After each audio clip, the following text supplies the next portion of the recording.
Hey, everybody. Today we're debating Judaism's treatment of non-Jews, and we are starting right now with Andrew's opening statement. Thanks for being with us, Andrew. The floor is all yours. Thank you very much. For people that don't know me, I've done many debates like this. I debated Jake Shields, Owen Benjamin. We mostly agree. I'm famous for, to most people, don't tase me, bro. Going and questioning John Kerry at the University of Florida in 2007. One of the things I was questioning him about was why he wasn't trying to impeach George W. Bush. At the time, George W. Bush was pushing to invade Iran. I didn't want George Bush to invade Iran. I'm anti-war. I'm for peace. But at the time, Bush was considering an invasion of Iran, so I went to question him. So the reason I'm here today is not because Daniel has an issue with Israel. I have no problem if people want to question Israel. I think that Netanyahu probably had foreknowledge of the October 7th attacks. I think both sides really don't like each other and do violence. Now, I'm not here to talk to Daniel because I don't want him to speak about Israel. It's the things he says about the Torah that get me. Uh, if you go out in public and you speak on something, you should know what you're talking about. So, Judaism comes from the Torah. The Torah was given to us by God.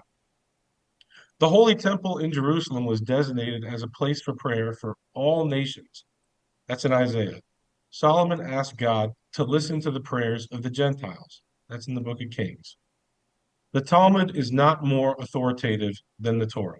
The Talmud is a level of Torah study. In many places, the Talmud is not literal. There are four levels of Torah study. The Talmud is not the deepest, the Talmud is not the primary. It's a level of Torah study. Rabbi Shimon Bar Yochai, the author of the Zohar, the highest sage we had, said it would be better for a man not to be born than to just look at the stories of the Torah and take it literally. How much more so for the Talmud, which is esoteric in nature in many aspects? And here's something I especially want to discuss. When people talk about the Talmud, they often cite false or out of context quotes. My favorite example of this is Sanhedrin 59a. Rabbi Yochanan says, this is in 59a, a Gentile who engages in Torah study is liable to receive the death penalty. And this verse is cited by many, many people to show, look, the Talmud says that Gentiles deserve death. Here is the very next paragraph. Let's see if I can do a screen share. The very next paragraph.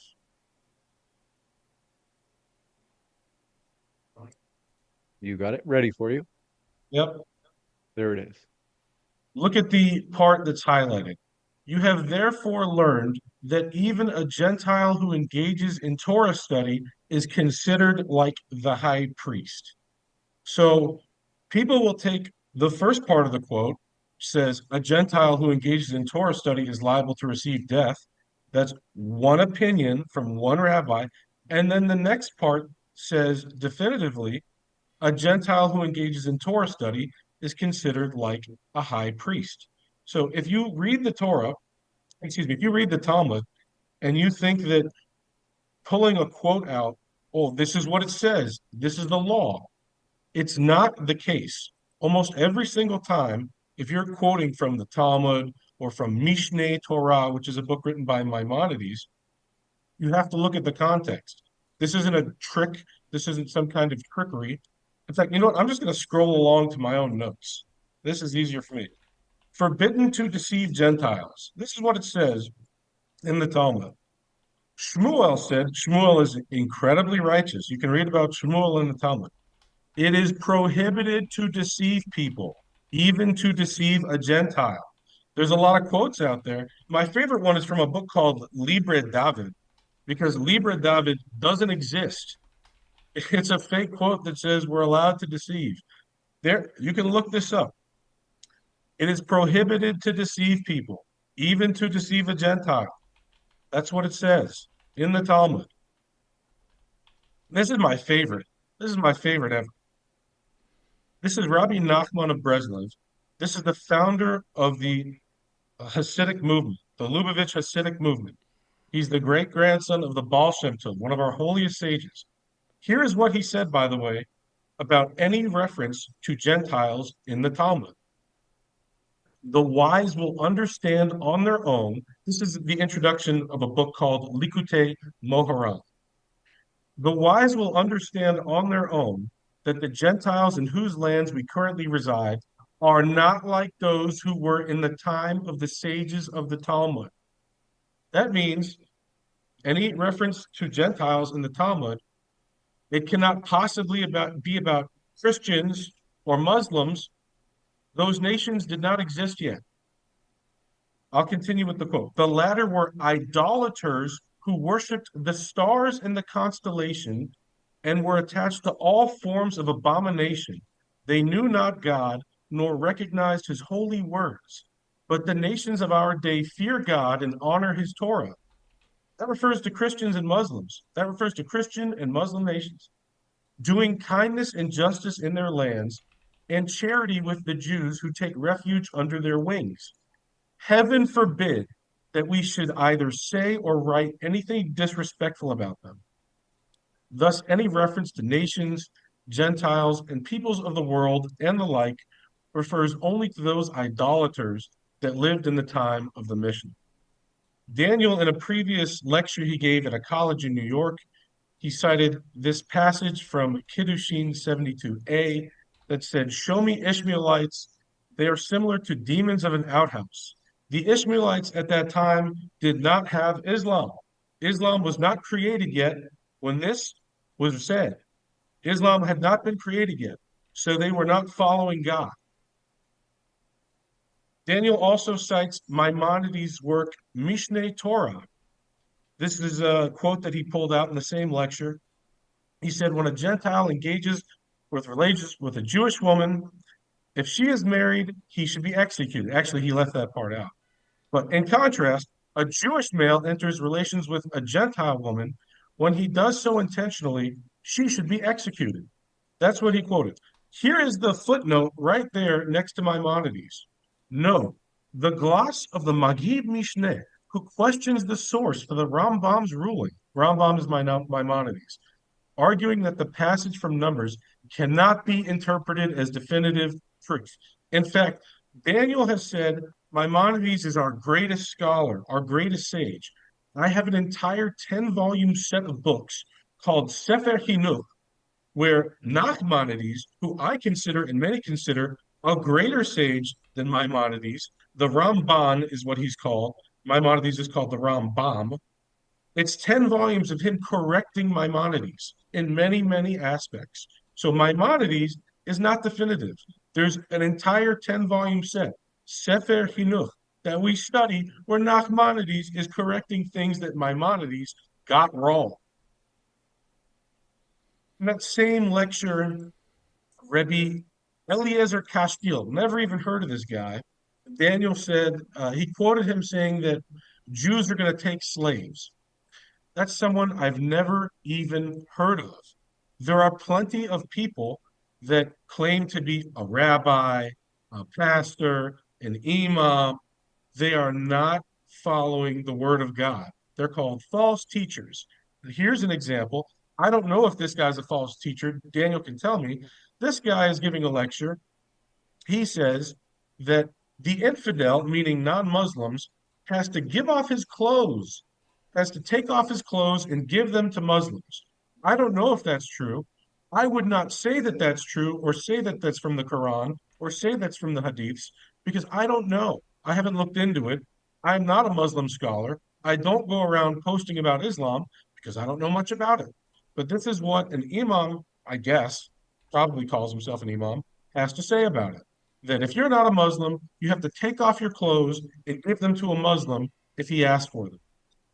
Another example, Daniel quoted the Rebbe Schneerson, who talked about the satanic souls of non-Jews. Mohammed Hijab, I don't know if he's a friend of yours, Daniel. Mohammed Hijab was just clipped on stream telling Sneeko that being Christian is worse than being a homosexual. Now, I don't know about Islam. In Judaism, the penalty for homosexuality is death. I imagine it's probably the same for Islam. So that's Muhammad Hijab saying that being a Christian deserves worse than death. Uh, you can clue me in about that. This is the same imam I quoted earlier. He also said that Christians, Jews, if a Muslim goes to your church, goes to your house, and says that he wants to sleep in your bed, you have to let him sleep in your bed. And if you have to sleep on the floor, that's fine. Now, I don't know if this guy is telling the truth. I wouldn't claim that he's telling the truth about the Quran or about Islam. I haven't studied it. I don't know. I would go and ask someone that really knows about Islam if this is true, because it doesn't seem true to me. In my experience, Muslims, like my favorite example, Hakeem Olajuwon was a great NBA player. Everybody said Hakeem Olajuwon was a nasty guy. He was violent on the court. He found Islam and he became a peaceful man. So my understanding of Islam is that it connects people to God and it's good for people. The idea that if you're not a Muslim, you'd have to give up your bed for a Muslim that knocks on your door and say, "Let me sleep in your bed." I don't know if that's true, but just like Daniel wants to quote people like Rebbe Eliezer Castile, who I never heard of, that says that non-Jews are going to be slaves. That guy is wrong, Eliezer Castile. Never even heard of him. I would imagine some of these guys are wrong. Daniel can tell me if Mohammed Hijab is wrong, or if whoever this guy is wrong. One of the quotes that I've seen everywhere is that the Talmud supposedly permits sex with children. You're looking at something, again, out of context. You don't understand what it's saying. A rich family can arrange a marriage at the age of 3 for their child, but there's not going to be a wedding. There's an opportunity for the richer family to support the family of the youngsters. That's why they're discussing younger ages. It's not all literal. They're having a discussion about different spiritual aspects as well, and they reach a resolution. The Talmud does not permit pederasty. In fact, it's a sin in 3 different ways. The first of which is that you can't hurt another human being. It's right there in Leviticus. The Talmud cannot supersede the Torah. Leviticus tells you you can't hurt another person. Getting close to someone with whom intercourse is forbidden, such as a child, also not allowed. And again, I don't know whether this is permitted in Islam, but the Iraqi parliament is currently looking to pass a bill reducing the age of marriage from 15 to 9. I don't know whether that's permitted in Islam, but I wouldn't go around and say, oh, well, Muslims think that you can have sex with children at the age of 9. I wouldn't assume so just from what the Iraqi parliament is doing. I don't take the Iraqi parliament as the word of Muhammad, and I don't take those people as necessarily good practitioners of the word of Muhammad. I don't know. One of the things that got me especially, Daniel put up, oh, I just closed it. Let's see if I can get it back. Daniel put up this tweet where he said, Jews promote mass rape as a weapon of war. Eshet Yefat Toar. Okay, what he's citing doesn't say that you can rape women. It says you could take a captive woman, a woman who is captive in a war. You can take her home, let her fix herself, give her a month to grieve, and marry her. It's a choice. The woman has a choice. It doesn't say rape. It's not by force. It doesn't say you can take them and then marry them and then divorce them the next day, like the Iraqi parliament also is looking to do. That same bill, they want to legalize pleasure marriages, which apparently is a, I don't know if this is true, again, a CI loophole which allows spouses to fornicate within an hour window of being married and then separate. So you're not allowed to rape at all. Taking a woman by force without her consent is rape. Not allowed. Kedushin 21b, which Daniel cited, let's see if I can get this to click, which Daniel cited as an example of allow. Did I click that off or is it still sharing? It is no longer showing. Okay, well, let me get that back.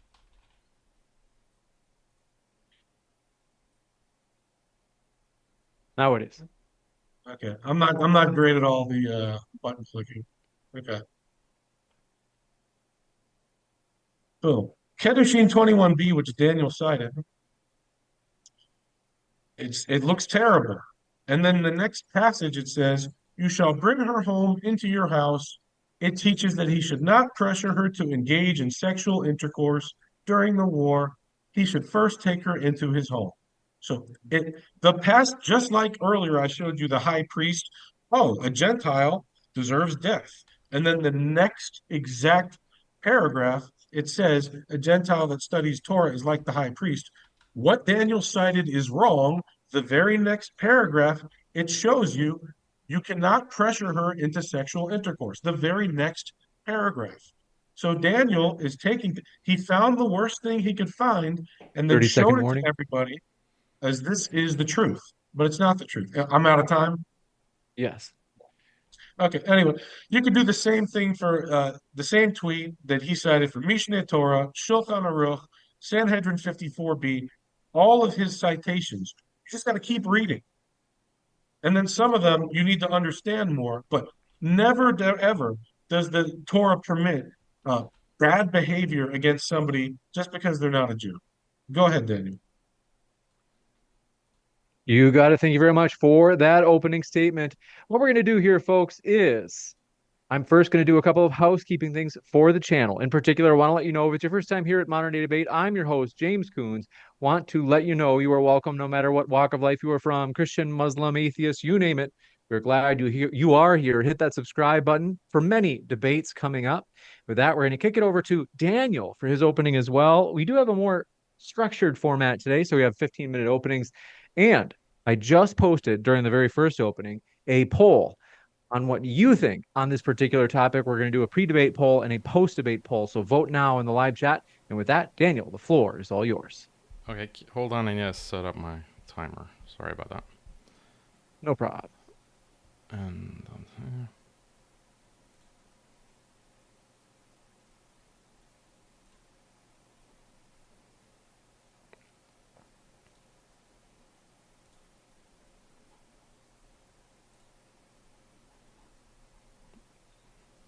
okay, I'm ready. Floor is all yours. Bismillah, alhamdulillah, wa salatu wa salam ala rasulillah.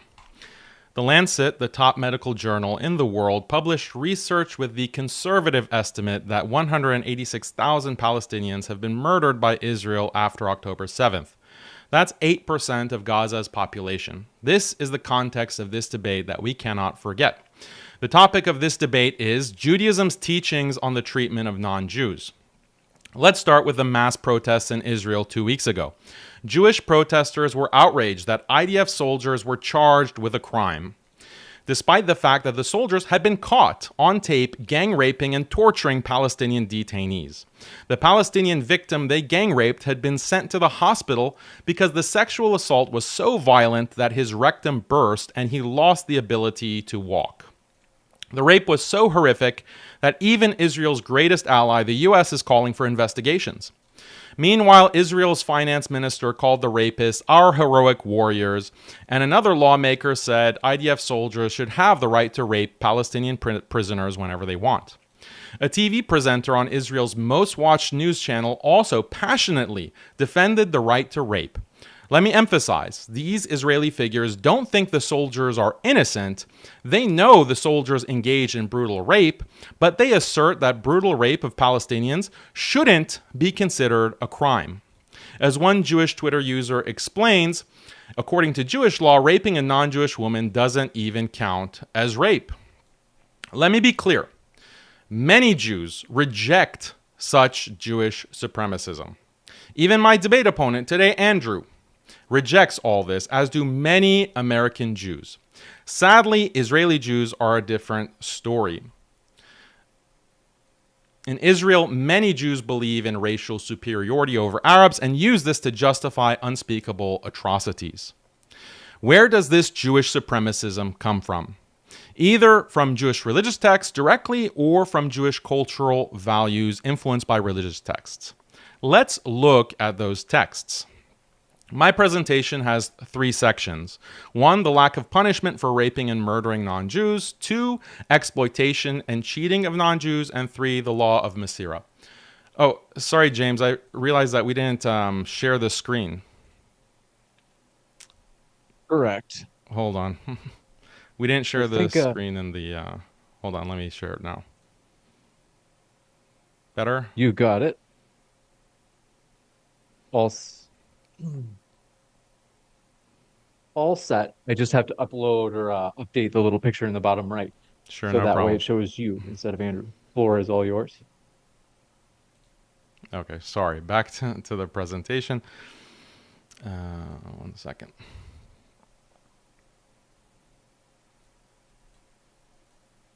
That's my fault. Okay. Throughout the presentation, I'll display the relevant passages on the screen. I encourage the audience to fact check me using authoritative Jewish sites like Sefaria.org. First, let's look at how Judaism has no punishment for Jews who rape or murder non-Jews. Is it true there is no punishment for raping a non-Jew? This exact teaching is found in Jewish religious texts.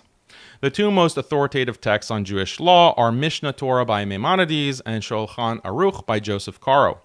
These texts provide an authoritative interpretation of all legal material found in the Hebrew Bible and Talmud, which are considered divinely inspired.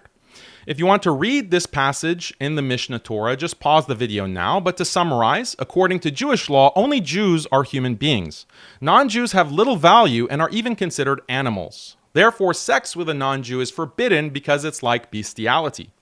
Now, the rule for bestiality is that the animal is to be killed. Maimonides extends this rule to non-Jews. They should be executed, even if they're children as young as 3. So according to Maimonides, who is considered by Jews to be the greatest scholar of Jewish law, if a little 3-year-old non-Jewish girl is raped by an adult Jew, the little girl must be killed because she's like an animal who tempted the innocent Jewish man. I guess Maimonides never heard of the term victim blaming. This is not some obscure text with no relevance, by the way. Large segments of the Israeli population fully believe in the application of this rule, which is why just last week, thousands of Israeli protesters stormed detention camps and were literally banging on the gates, shouting, "We will rape them," demanding to be let into the prisons, so that they could violently rape Palestinian prisoners themselves. In a normal country, people would say these are unhinged extremists, but in Israeli media, they describe the situation as a moral debate. Brutally raping prisoners is a debate for Israeli Jews. This follows from the teachings of Judaism. Now, it's not just Jewish rapists that face no punishment. Even Jewish murderers face no penalty according to Jewish law. One famous passage from the Talmud says, "Kill the best of Gentiles, smash the head of the best of snakes." To be fair, as Andrew pointed out, other Talmudic passages say that outside of war, it's not permitted to kill non-Jews. Nonetheless, Jews who kill non-Jews have legal immunity. There's no punishment for a Jew who murders a non-Jew. The Talmud is very clear on this. With regard to bloodshed, if a Gentile murders a Jew, he's liable. If a Jew murders a Gentile, he's exempt. The same idea is further clarified in the Mishnah Torah. Again, Palestinians are the prime victims. Between 2010 and 2019, the UN documented about 3,600 Palestinians killed by Israeli forces. That equals 1 killing per day for 10 years. Many of the murders are horrific, like the case of 18-month-old baby Ali Dawabsha, who was burned alive when Jewish settlers set his family's home on fire. To this day, Jewish settlers celebrate the burning of baby Ali. Videos online show settlers dancing at a wedding while stabbing a picture of baby Ali in joyous celebration of the murder, chanting, "Baby Ali is on the grill." There was also the recent case of the IDF sicking a military dog on Mohammed Bar, a Palestinian with Down syndrome. After their dog had finished tearing through Mohammed's flesh, the soldiers locked him in a room away from his family to let him bleed to death in agony. "I'm so scared. Please come. Please call someone to come and take me." This is what 6-year-old girl Hind Rajab said on the phone to emergency dispatchers after the IDF shot up her family's car as they evacuated Gaza City. She was the sole survivor surrounded by IDF tanks. The ambulance sent to save her was also attacked by the IDF, killing her rescuers. Later, Hind's body was discovered, and there were 335 machine gun rounds riddling the car she was in. 335 machine gun rounds to kill a 6-year-old and her family. The IDF investigated itself and found no wrongdoing. And technically, they're correct because according to Judaism, Hind Rajab is nothing more than an animal, and filling her tiny body with bullets is nothing more than innocent target practice. Zionists claim that the Israeli government is against killing non-Jews, but human rights groups beg to differ. According to Israeli human rights group Yesh Din, only 7% of settler attacks have led to criminal charges, and only 3% of investigations have led to a conviction. The vast majority of Jewish killers face no consequence. Next, some Jewish apologists might claim that rape and murder of non-Jews is permitted because Israel is in a war situation and Palestinians just won't accept peace. This is a flimsy excuse because, as we saw in the religious texts, none of them make a distinction between war and peacetime. Furthermore, there are many more discriminatory laws against non-Jews that have nothing to do with war and security. The truth is, all traditional religions have some discriminatory rules against non-adherents. But Judaism is the only religion that permits and sometimes commands its followers to secretly exploit other groups and harm them, even in peacetime. Jewish religious texts teach that, 1, it's obligatory to charge non-Jews interest. It's permissible to cheat non-Jews by withholding wages due to them. It's permissible to cheat non-Jews by not paying back loans from them. It's permissible for courts to unfairly favor Jews over non-Jews. It's permissible to steal from non-Jews. 2 important points. First, Jewish legal texts have, admittedly, conflicting opinions on exploiting non-Jews. But these conflicting opinions come from the Jewish concept of Chilul Hashem, or desecration of God's name. This is a basic Jewish legal principle based on the Bible. It holds that Jews should not cheat, steal, trick, or rape non-Jews, not because doing so is objectively wrong, but because it's bad optics. It's basically bad PR for Jews. The principle of Chilul Hashem recognizes that certain Jewish religious rules make Jews look bad, especially the rules allowing Jews to exploit non-Jews. So based on Chilul Hashem, Jews should hide this exploitation or refrain from doing it if non-Jews might find out. This is why there are differing opinions in the Talmud about tricking non-Jews in court, robbing them, cheating them, etc. The rabbis quoted in the Talmud who speak out against cheating, stealing, and robbing non-Jews aren't speaking out because they think it's objectively wrong to do these things to non-Jews. They're just worried about bad optics. Even putting aside appearances, the fact that exploiting non-Jews is at best a matter of debate in the Talmud is shocking. Jewish apologists like to point out that the Talmud is a complex book with so many opinions. But this is not a good defense. Like, how are you debating whether it's legitimate to steal and cheat? How am I supposed to be impressed that one page of the Talmud says don't steal when there's another page in the same book that says go ahead and steal? This ambiguity creates a gray zone where some Jews can justifiably believe that exploiting non-Jews is divinely sanctioned. Other religions don't have this gray zone. Other religions unequivocally condemn secretly cheating people, even non-adherents. Now let's look at some of the evidence. 1, it's obligatory to charge non-Jews interest. Mishnah Torah states it's a positive mitzvah, meaning a divine command, to lend money to a Gentile at interest. Jewish law says you can charge as much interest as possible from non-Jews, even if it will financially ruin them. Number 2, it's permissible to cheat non-Jews by withholding their wages. The Talmud states, as for one who withholds the wages of a hired laborer, for a Gentile to do so to another Gentile, and for a Gentile to do so to a Jew is prohibited. But for a Jew to do so to a Gentile is permitted. Number 3, it's permissible to cheat non-Jews by not paying back loans from the non-Jews. This is also in the Talmud. Abrogating a loan owed to a Gentile is permitted because it doesn't actually entail taking money. The convoluted logic here is that if you don't pay back a loan, that's not actually stealing money, because stealing means actively taking, whereas not paying someone back doesn't require any activity at all. So it's not technically stealing. Number 4, it's permissible for courts to trick non-Jews in favor of Jews.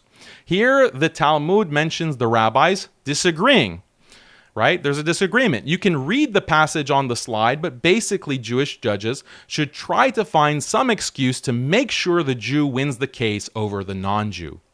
Now, some rabbis objected to this, but again, not because they think cheating the justice system is wrong, but because we'll look bad if we get caught, desecrating God's name, as they say. This exploitative behavior is rampant in Israel, which has what human rights groups call a two-tiered justice system. Israelis are tried in civilian courts. Palestinians are tried in military courts. They're not provided legal counsel. They're tortured and forced to confess to crimes they didn't commit. For Israelis, the conviction rate is 10%, but for Palestinians, it's 99.76%. In the recent gang rape case, the Israeli courts found an excuse to free the IDF rapists, even though their crime is right there on tape. It's permissible, number 5, it's permissible to steal from non-Jews. The Talmud says, with regard to robbery, the term permitted is relevant as it's permitted for a Jew to rob a Gentile. The Tosefta Avodah Zarah also permits Jews to steal from non-Jews. To be fair, there are also texts which forbid stealing from non-Jews, as you can see on the slide. But again, the problem is not that stealing from non-Jews is morally wrong. The only concern is desecrating the divine name, Chilul Hashem.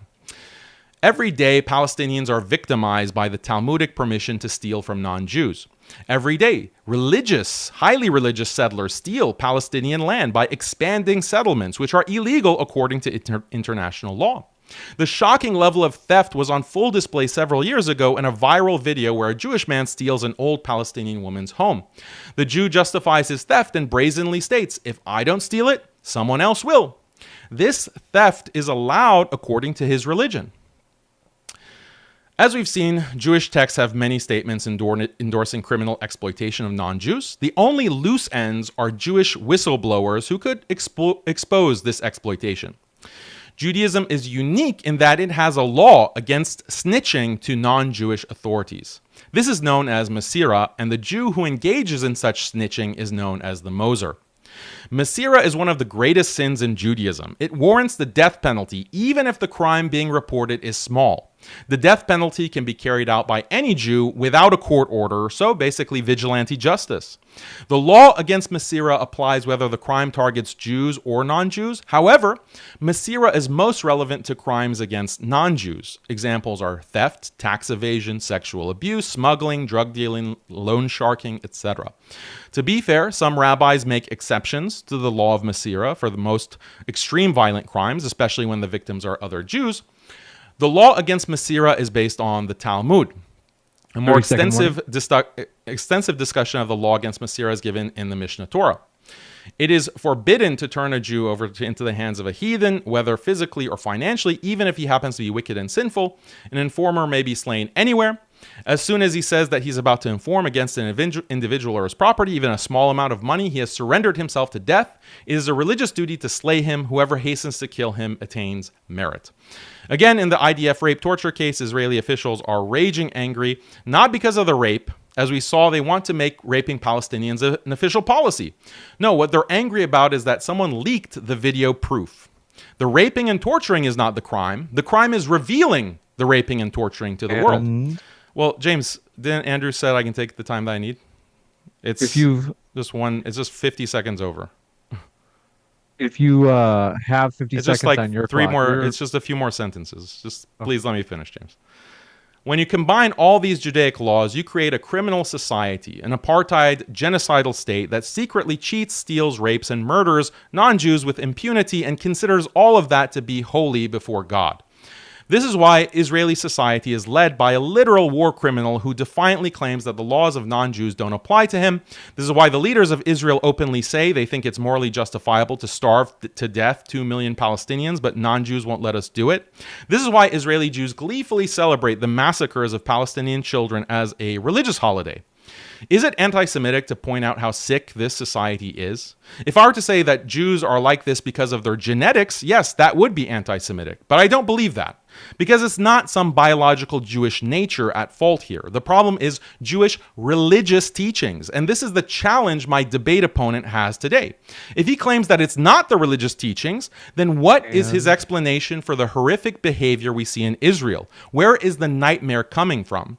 I invite Andrew and all peace-loving Jews to join me in denouncing these teachings and the criminal state that is founded upon them. Thank you.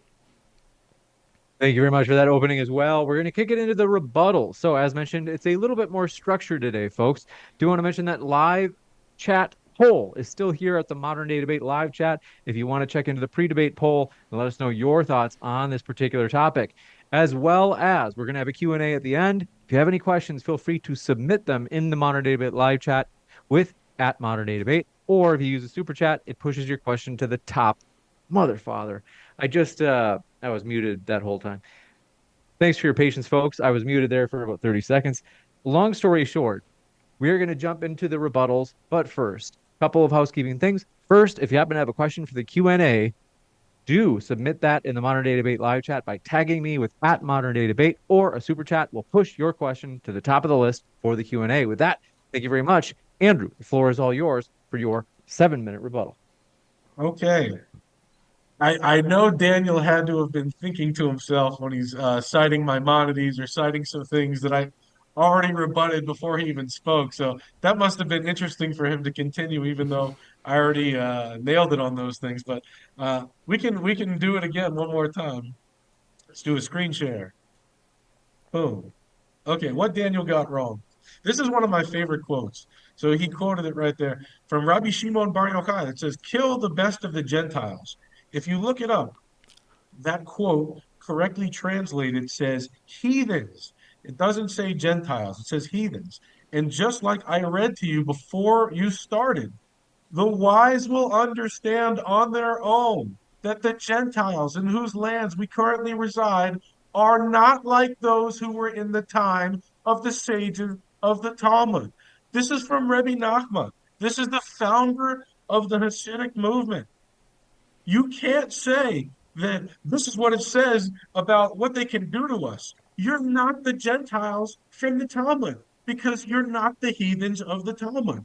They were idolaters who worshiped the stars, the constellations, and were attached to all forms of abomination. You, as much as you might want to be, are not the heathens of the Talmud. You're just not. The penalty for rape, by the way, no rape penalty. I looked it up. There's penalty for rape in Israel. Whether they misapply it, whether the justice system there is skewed, it probably is. It probably is. That has no connection to the Torah. That's if you look, the Ben Ish Chai, a great tzaddik, he told the Jews not to take the land by force in Israel before they took land by force in Israel. So they didn't listen to the tzaddik. They didn't listen to the righteous. They're doing what they're doing. That's not connected to Talmud or Torah. If they're misapplying law in Israel, that's not connected to Torah. I have no challenge there at all. And that's another funny thing. You talked about they're protesting for their right to rape. Okay, there were also Israelis that protested against Netanyahu. Very large protests against Netanyahu because I agree with you. He is a war criminal. He's a very bad guy. He's probably in the planning of 9/11. He's a bad dude. But that has no connection to the Torah. Netanyahu doesn't even keep Shabbat. Okay? Look up what the Torah says about a Jew that doesn't keep Shabbat. All right? That's Netanyahu. All right. You said a non-Jew is not even considered human. That's what you threw out there. I showed you already. You have therefore learned that a Gentile who engages in Torah study is considered like a high priest. I mean, that might include you. I'm not sure. I'm not sure you're looking at all the Talmud. You might be considered very high. I'd have to ask somebody. I'm not making a judgment. But to say for yourself that, we're not even considered human, that's insane. That's insane. And I showed you before you spoke that that's insane. But if you want to learn or not, go ahead. But what you said is not true. Quoting Maimonides, again, I've got a 10-volume set called Sefer Chinuch, where Nachmanides corrects Maimonides. Maimonides, not the highest sage, not the most righteous tzaddik. He wrote a lot. Some of the things that he said were right. Some things he said were wrong, and even the thing that you cited about it, there's a footnote. He's wrong about that, and I already showed you that. You said it's permissible to cheat non-Jews and not pay them.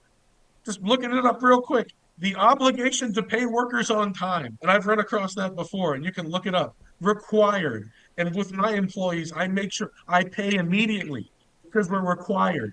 Required. By the way, it's right there. Thou shalt not steal. You see that one right there? Thou shalt not steal. Not paying is stealing. You're not allowed to steal. And even in the Talmud, where we know there's these debates, they're debating everything. It's esoteric. There's a lot of weird stuff going on there if you don't understand what's happening. The conclusion is, and you cited it yourself, you can't steal. So, and there it is written in stone. Thou shalt not steal. You can't steal, Daniel. Torah and Talmud, neither one lets you steal. Crushing interest, that's another thing. You're not even allowed to charge crushing interest to a non-Jew. You're right. There are two different laws for Jews and non-Jews in regarding interest. But the interest has to be fair. It's not allowed to be crushing. There's an article about that too. You're not allowed to crush people with interest. So if you have usurious rates of interest, that's wrong. So everything you're saying, just wrong. Just wrong.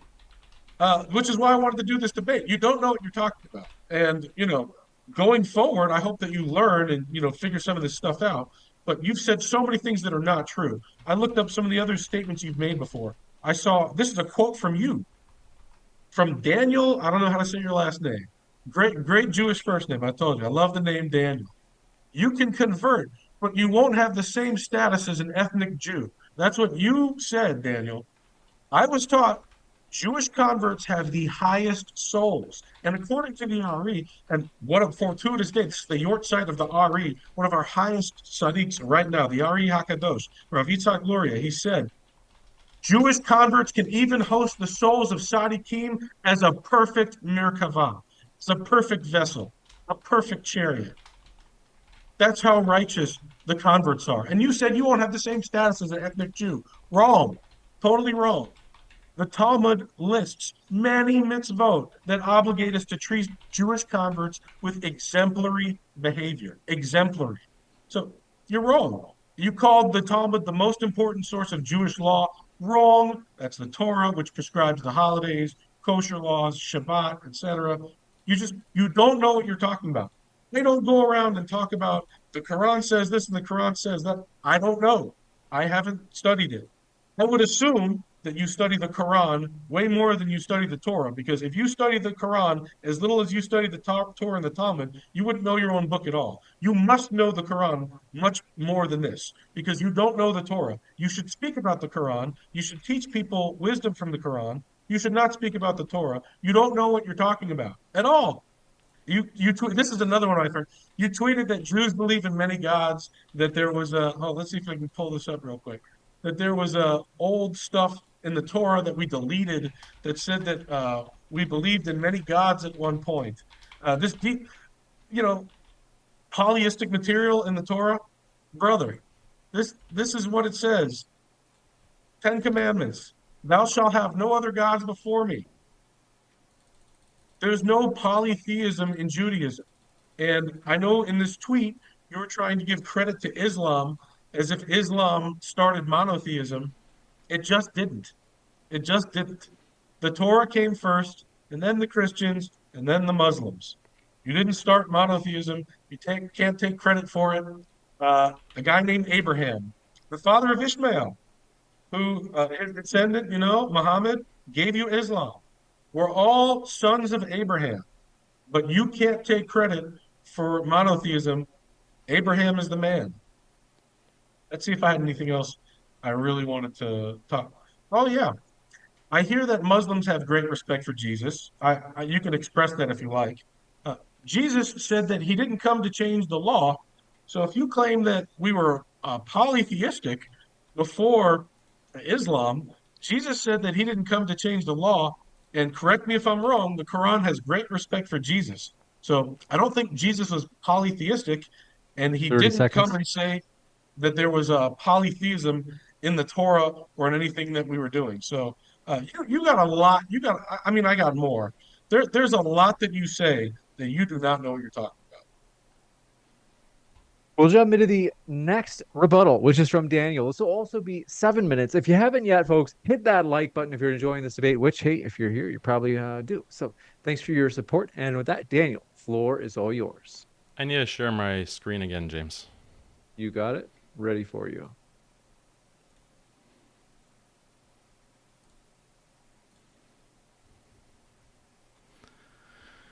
Okay, so can you see?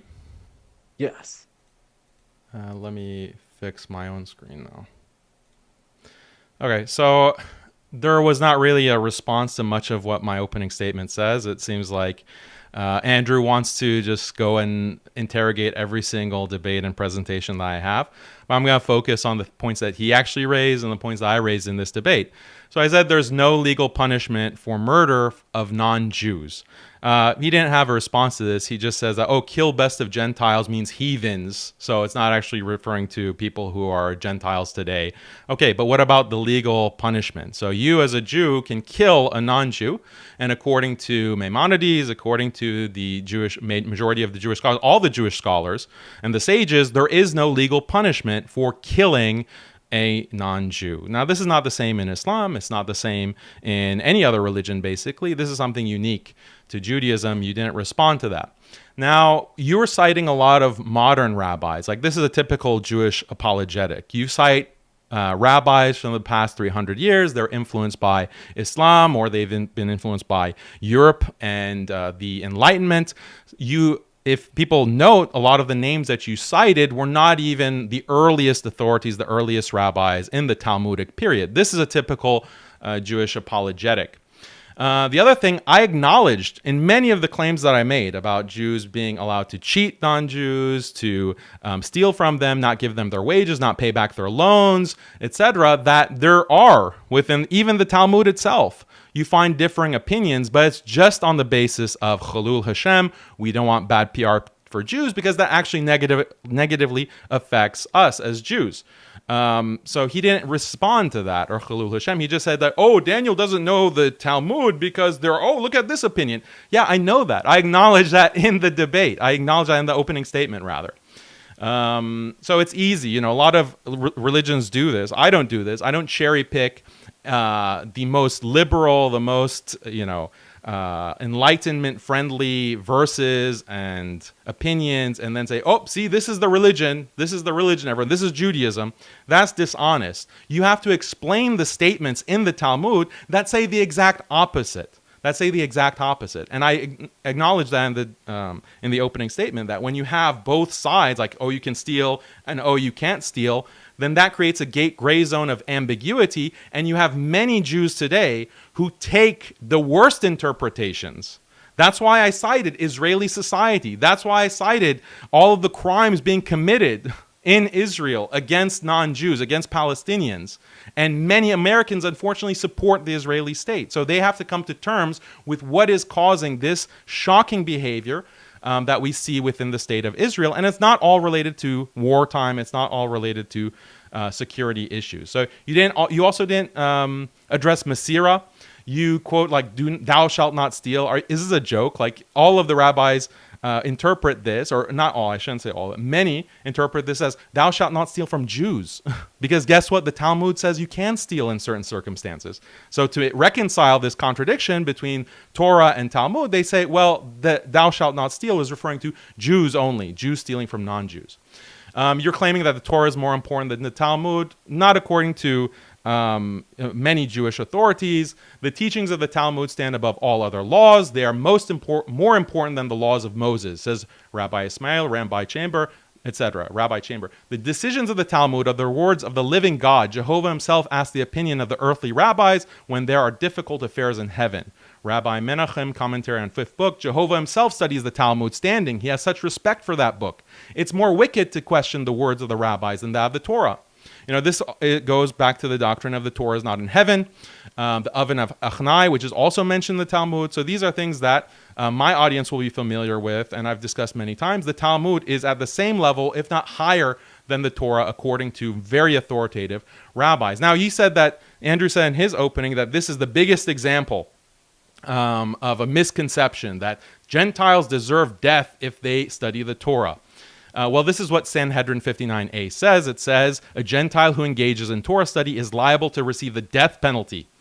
So that's that paragraph. Go to the next, and you see what he cited. The punishment of it, or no, this continues. The punishment of a Gentile who studies Torah is like that of one who engages in intercourse with a betrothed young woman, which is execution by stoning. That's the next paragraph. Andrew doesn't cite that. Then we go to the paragraph that he does cite here. You have therefore learned that even a Gentile who engages in Torah study is considered like a high priest. So, oh, okay, that wipes out everything that we read before, right? Right, Andrew? The thing is, he doesn't continue. He doesn't continue reading. Go to the very next paragraph. The Gemara answers. There in the Baraita, the reference is to a Gentile who engages in the study of their 7 mitzvot. Oh, so the Noahide laws. Other than that, if you study the Talmud, if you study the rest of the Torah beyond the Noahide laws, then the execution applies. Oh, you missed that paragraph, Andrew. You missed that. So this is like all of his apologetics. It's just cherry picking. He literally is not reading the very next paragraph. Okay, and then we go to the Mishnah Torah. Maimonides. So Mishnah Torah is commenting on the Talmud. It's the authoritative legal interpretation of the Talmud, not what Andrew cherry picks. And it says a Gentile who studies the Torah is obligated to die. They should only be involved in the study of their 7 mitzvot. Okay? Only the 7 mitzvot, the Noahide laws. So he referenced, where is the reference to slavery coming in the end of times when the Messiah comes according to the Talmud? Gentiles will have, or every Jew will have 2,800 servants, meaning slaves. This is in Shabbat 32b. That's the reference since he asked for it. Sex with 3-year-olds, so many citations that we can give from Rashi. The most authoritative rabbis are saying that, are mentioning that Isaac is married to Rebekah when she was 3. Isaac, obviously, the son of Abraham. Jewish law holds that since Isaac had sex with a 3-year-old, this provides a norm of permissibility for all later Jews to follow. The Talmud endorses such a view, hence it teaches that older Jewish women are permitted to have sex with 3-year-olds. This is reflected in many passages. One is Nida 44b. A girl who is 3 years and 1 day old, whose father arranged her betrothal, is betrothed through intercourse, as the halachic status of intercourse with her is that of intercourse in all halachic senses. There you go. You know, what more do you need? This is same ideas reiterated in Sanhedrin 55b, which states, come and hear a resolution from Mishnah. A girl who is 3 years and 1 day old, whose father arranged her betrothal, is betrothed with intercourse. So you have intercourse with a 3-year-old, and because of that intercourse, you are now married to her. That is the Jewish law. So we can go on. There's so many references here that I can cite, but I'm running out of time here. Again, he's giving the standard Jewish apologetic that he's reading like from, I don't know, Gill Student or something. Like this is very low level. You have to read the full context. And even if there are differing opinions, the Talmud says don't steal. The Talmud says don't harm others. Well, you have to look at other passages in the Talmud that say the opposite. And then you create this ambiguity that justifies the worst kinds of crimes, atrocities, the worst behavior. And this is what Palestinians have to suffer day in and day out because of these Jewish texts. Time. We are going to jump into the next rebuttal, which is 5 minutes from each speaker. So this next one is going to be from Andrew. And I want to remind you folks, if you were enjoying this debate, hit that like button. We do appreciate it. Andrew, the floor is all yours. That was very amusing. That was very entertaining. Okay. The Torah over the Talmud. Maimonides himself, who you like to cite, Maimonides himself asserts that the Talmudic sages speak allegorically and can be mistaken. That's from Maimonides himself, who you like to cite. The Talmud is not infallible, and no, the Talmud does not rule over the Torah. Dead wrong. Dead wrong. I don't know who you were citing, but you're dead wrong. No offense. I'm not trying to offend you, but you're dead wrong. And in the next paragraph, where we were talking about the high priest, and you show that it says a Gentile who studies is like the high priest. It's the minimum requirements. The Noahide law, studying the Noahide law, and even studying, it means, you know what the Noahide laws are? It means don't murder. It's things like that. So it's a very low bar to reach. I don't know if you know that. Uh, Rivka, they said yes, she was betrothed at 3. Like I spoke earlier, she was married at 20. She didn't engage in anything at the age of 3. She was married at 20. So again, you don't know what you're talking about. It's like the people that say Aisha was, at the age of 6, and then I listen to imams that say no, she was much older. It's like the exact same thing. Like no, Rivka at the age of 3 was not having sex. That's an insane idea. The penalty for murder. I looked this one up. The penalty for murder in Israel, it says life sentence. So that's what I found. And that's not even the Torah. That's the secular state of Israel. Yeah, you're not allowed to murder non-Jews. I don't know why you think that that's a thing. You obviously get punished for murder even in Israel. Uh, Obviously, they have some injustices there, but I'm sure you can go and find many, many murder convictions from people that murdered non-Jews. Uh, yeah, this is another quote that you said. A 9-year-old who has gone through puberty is not a toddler. So you might want to explain that one that you said sometime. That was an odd quote I found from you. Let's see what else there is. Oh, this is crazy. Judaism is the only religion in human history, according to you, Daniel, which includes a sacred command to kill all Christians and destroy their religion. No, absolutely not. And I assume that you got to this by finding there's a mitzvot that says to go and kill the heathens. This is Moshe David Valley, and this he was speaking about Christians. He said, for the Christians that believe Jesus is God, Jesus is not. Christians are not idolaters. There was a great tzaddik named Honi the Circle Drawer, and the Jews would go to Honi and they would say, "Father, Father, please bring the rain." Tony would then tell God, the people do not know the difference between you and me, like the Christians don't know the difference between Jesus and God, but they would not be punished for not knowing the difference because they might not have knowledge of the upper worlds. So, no, Christians are not idolaters, and no, there is no command in Judaism to kill all the Christians. That does not exist. That is crazy. And then finally, I just like to add, you keep bringing up the Israeli. They're not doing so good in Israel. I'm not a fan of a lot of what they're doing in Israel, but how are the Muslims treating Christians in Europe, Daniel? Are they treating the Christians nicely in Sweden, in Germany, in the UK? And I'm not going to blame the Quran. I'm not going to blame the Quran because there's rape, because there's murder of Christians by Muslims in huge numbers in Europe. I'm not going to blame the Quran. I'm just going to note, are they not following the book? Because, like Netanyahu, I told you, Netanyahu's not following the book. So I'd like to know from you, are the Muslims that are raping and murdering in Europe, they're not following the Quran, right? They're not following it. I don't believe that they are. And I wouldn't go around and say that they do. Just like I wouldn't say that Netanyahu follows the Talmud when he doesn't. So let's see if there's anything else I wanted to talk to you about. Oh yeah, this was a fun one. You know what? I'll save that. I'll save that. Is my 5 minutes up, or do I have more time? You have a minute 30 left. Oh, a minute 30. Okay. Uh, And this was a fun one too. See, I would never go and tweet this and act like it's true. Okay, this gets floated around. It said this is supposedly a scholar of the Quran. He said a man is still considered pure when he releases lust with a sheep or a goat. Now, I don't see this guy as like it's. This is a meme that's floating around. I don't take it at face value. I don't believe that it's real. But you, for some reason, will take. I forget the guy's name. Some rabbi I never even heard of, and make him the authority. Like you're citing people that are not the authority. Like you're trying to create authority in people. Maimonides, he knows everything. 10-volume set of Sefer Chinuch. Nachmanides correcting Maimonides. The Talmud, it's number one. The people you're citing for that wrong. And even Maimonides himself said wrong. No, the Torah reigns supreme. The Torah is king.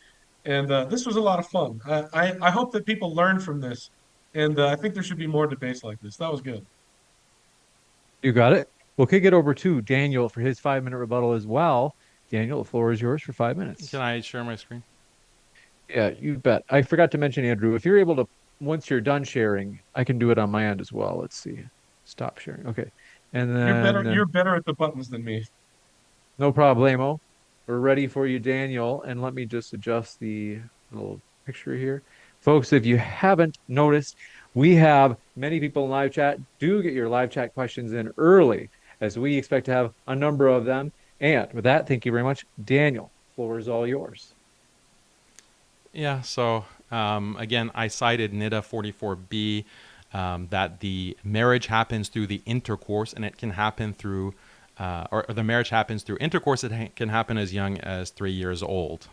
You just gloss over that, or you don't even acknowledge the text, but everyone saw it on the screen. So I encourage you all to look up that reference on Safaria, and you can read it for yourself, the full context. You cited that, oh, well, there are imams. You listen to some imams and they say, well, Aisha was not 3 years old or 6 years old when she was married to the Prophet, sallallahu alaihi wasallam, peace be upon him.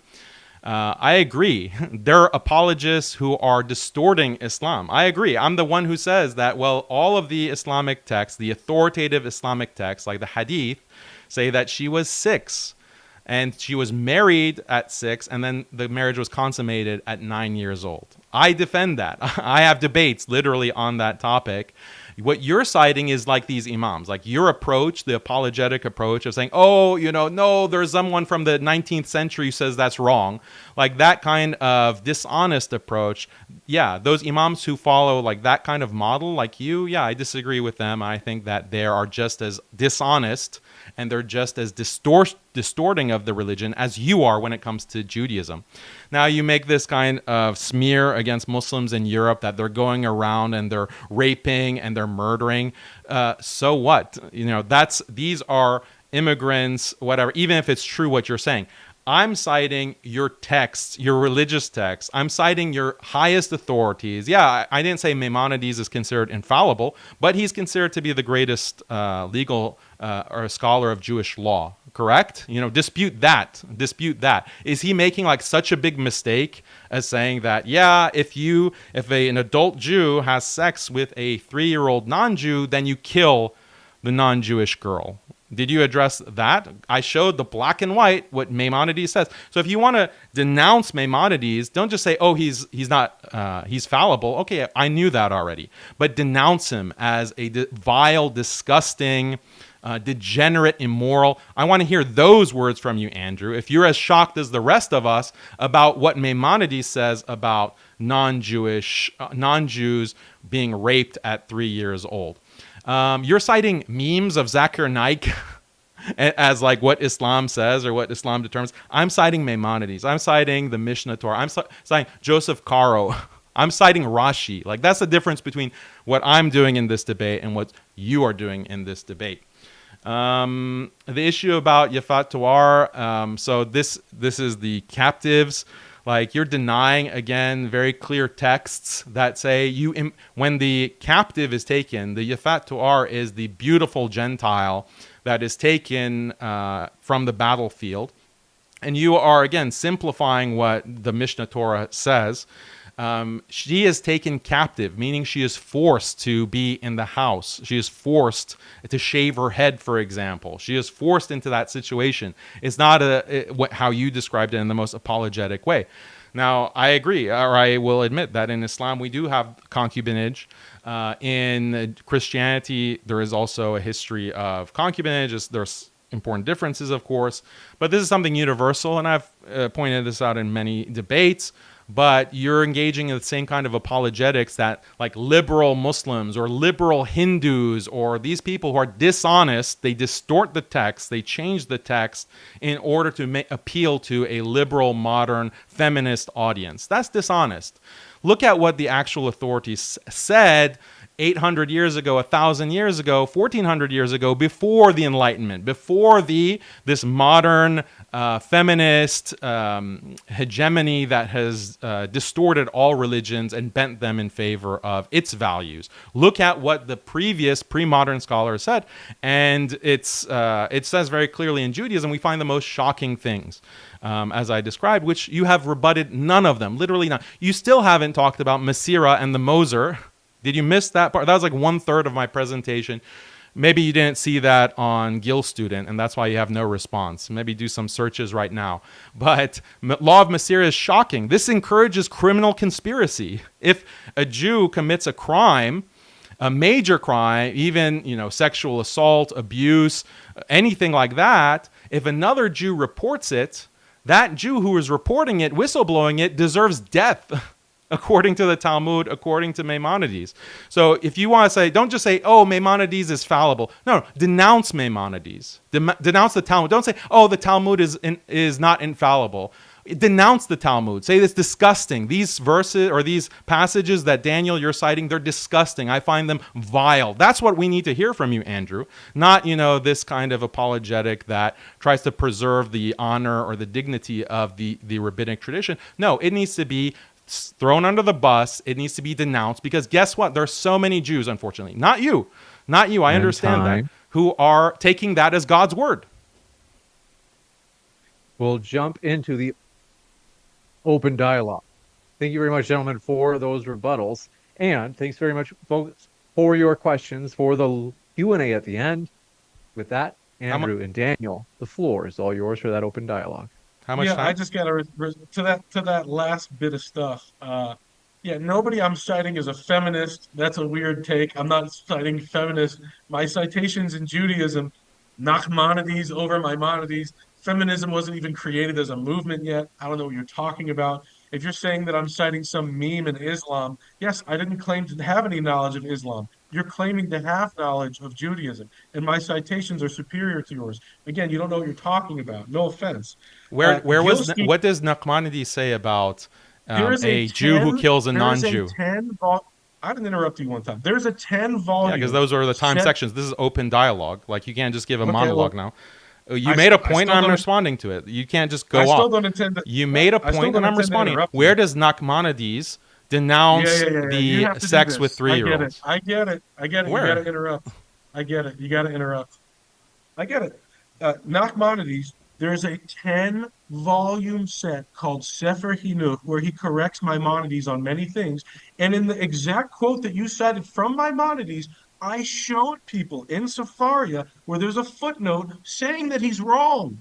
Right there on Sepharia. That's not from Nachmanides, it's from another Sadiq, but it says it right there. I already told you that multiple times. I don't know if you're not listening. And I don't know what Gill Student is. You've said that multiple times. No idea what that is. You want me to respond to every single thing that you say. Buddy, I got a time limit. You say a lot of things. There is no time limit. This is open dialogue. This is open dialogue.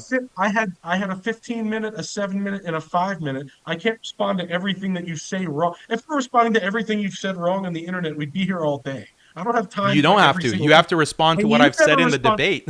That's why the debate is just about respond to the opening statement. Do you not understand how these debates work? Tell me about, do I have to give clothes to a Muslim? What was that about? The imam or whoever he was saying that if a Muslim comes to me and says I have to give him my clothes, is that imam a liar? Is he wrong? Is he telling the truth?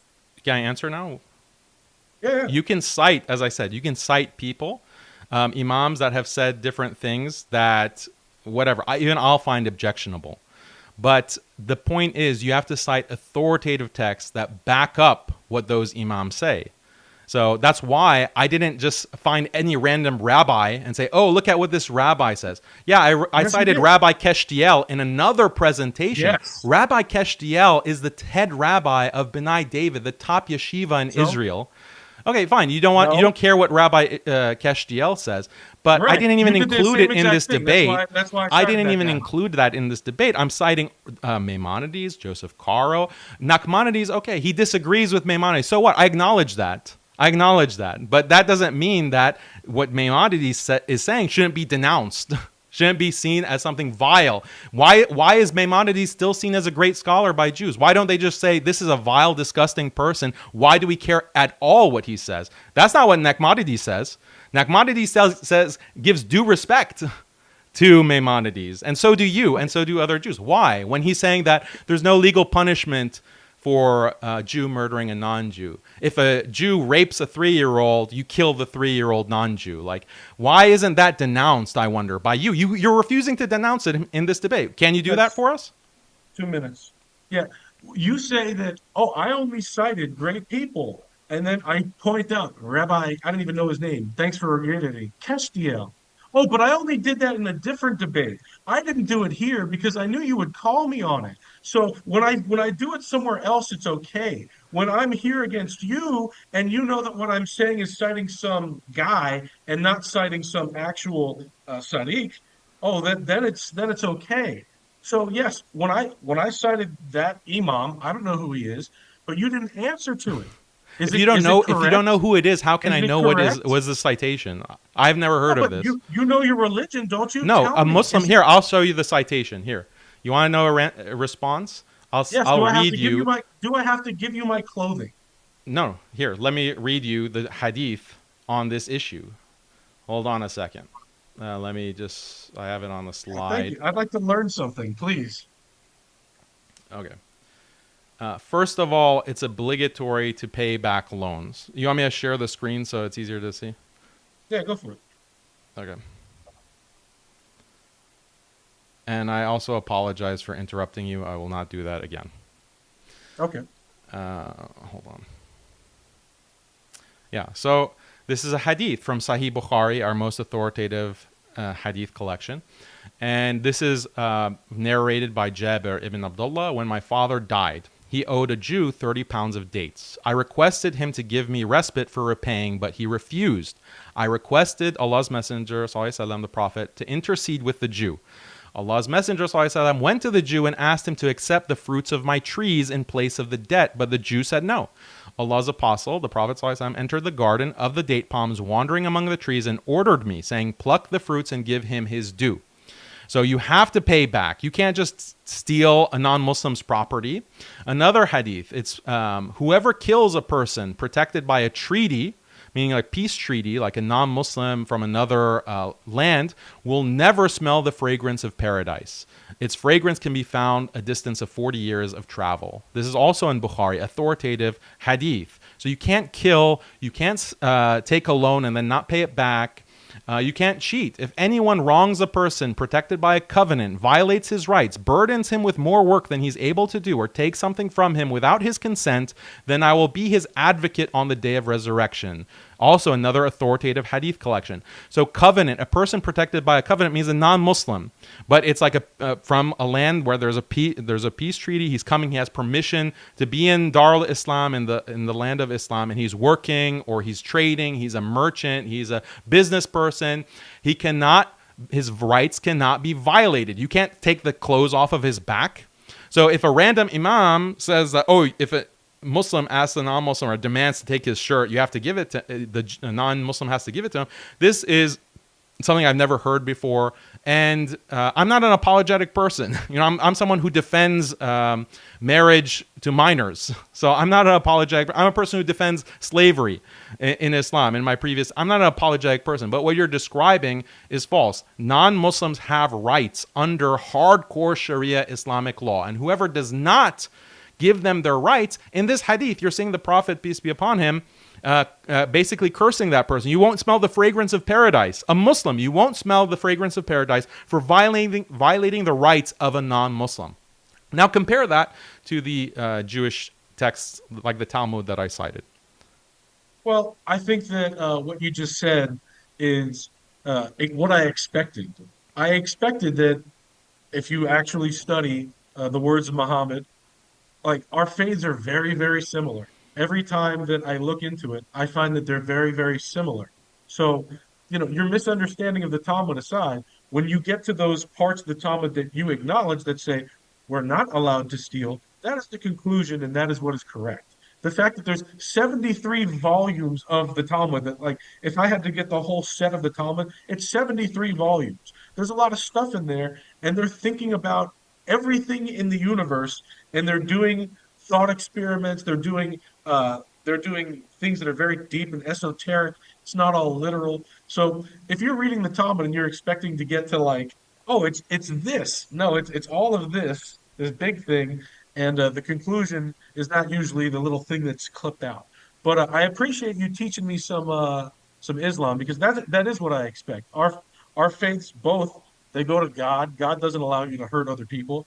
So yeah, thank you for teaching me some Islam. I appreciate that. You know, I have a lot of positive things to say about Jews. I have a lot of positive things. Like, for example, you began this debate and you actually did denounce Netanyahu. You did denounce these crimes that are being committed. And that is a big thing because unfortunately a lot of Jews will not do that. So I highly appreciate what you did. I think it's brave. I think it's brave for you to come out and say that. And I also believe, I don't think that you're lying about your beliefs. I do think that you're expressing what you actually believe. I don't think you're just saying something and then going behind closed doors and saying, oh, yeah, we're going to cheat these Gentiles.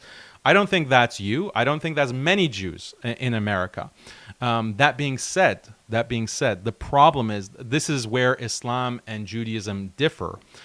These good values that you're describing, yes, that's shared. But the texts and the way that the legal system, like the derivation of law, works in Islam and Judaism is very different. Because in Islam, I've mentioned like these hadith about like not violating the rights of Jews. You don't find contrary hadith that say, yeah, violate their rights, steal from them, and etc. There's not that same kind of ambiguity or contradiction in the texts at that level. Now, when it comes to the Talmud, unfortunately, there is that back and forth. Like, as many Jews will note, Jewish apologists, that is a conversation that you have the Mishnah, you have the Gemara, you have rabbis who are quoted, who are disagreeing with each other. But the thing is, the problem that creates is that you have Jews who are not as nice as you, not as moral as you, and they look at those sections of the Talmud and they actually will use that to legitimate exploitation. And that's why it's important to cite the actual behavior of many Jews in Israel, because they're more religious, first of all, than American Jews. They are, and they are committing a lot of these crimes, and they think that they're religiously justified. And this is causing a humanitarian catastrophe. It's causing ethnic cleansing. It's causing all these atrocities that I read about, and I know 100% you disagree. You hate this stuff as well, but it requires being honest about what the texts are teaching. So all I can tell you is supremacists exist. You know, I've seen videos. I quoted from you one of them. There's Muslim supremacists, there's Christian supremacists, there's Jewish supremacists, there's white supremacists, black supremacists. Supremacists exist. The fact that they're going to take the Talmud out of context, say, oh, a Gentile that studies the Torah deserves death, and ignore that it says, no, a Gentile that studies the Torah is like the high priest. Like, Of I the can't Noahide laws. control. Yeah, yeah, but that's the low bar. That's not a high bar. That's a very low bar. Point being, supremacists exist. If they want to take Talmud out of context for themselves and use it to be supremacists, I can't stop them from doing that. But they are not correct in their interpretation of the text. And the worst thing that you found, and it's from Maimonides, on Sepharia itself, which is like the database of the Talmud, there's a footnote right there. Maimonides is wrong. He's wrong on this one. You want me to denounce Maimonides? I don't know what to tell. He's not my favorite guy. I'll tell you that. Like I went to Israel. I went to like all the tombs of these various tzaddiks. I almost skipped Maimonides. Like, not my favorite guy. I'm a big fan of the Ramchal, Rabbi Moshe Chaim Luzzatto. I'm a big fan of the Ari, Rabbi Shimon Bar Yochai. And I encourage people to read the Zohar. I think your afternoon prayer is even called the Zohar prayer. This book, I mean, in I think it's called Nablus. In Nablus, or the Israelis call it Shem. Like, where I study, we were invited to go sing songs of peace with the Palestinians because we actually know this brings peace. That there should be peace between Muslims and Jews and Christians. That there should be peace. So, I appreciate doing this debate, and I hope the thing that people will take away from it is, if there are supremacists out there, they're not following the Quran, or they're not following the Talmud, they're not following the Torah, they're not following the Bible. Supremacists are just after their own interests. That's not the word of God. God would never give us a holy text, and actually it's supremacist, and it's only for some of his children. That doesn't make any sense. Okay. I mean, I appreciate what you're saying, Andrew. I think that in person you're very nice, but I mean, some of the tweets that you put out are really inflammatory. Like you're Yes, tweeting that Muslims are raping Europe. that's Like true. that's That's that's true. that's true. So, I mean, It's this true. is like, can I share my screen, David or Yeah. James? Sorry, Yeah. let me just get this on. Pull I up the mean, one about goats. yeah, I mean, like, why do you have to kind of have this behavior, Okay, so Andrew? if Like, if you Muslims kill and rape, raping Europe. Why do they rape goats? yes, Muslims are raping Europe. Muslims are raping Europe. It's yes, like 20 tweets on that subject. They rape goats. yes. Deport them en masse. Deport Muslims en masse. It's. I like this. Okay, You know, some Jews are evil. You're emphasizing this, and some Christians and Muslims are evil, and most atheists. I agree with that. It's not anti-Semitic to say so. So I agree. You know, this one I'll agree with, but not that Muslims are raping Europe. okay. If somebody says to me, Jews control the media, I mean, there's a lot of Jews in media. There's a lot of Jews in media. If they say Jews control Hollywood, I get to say no, no, they do.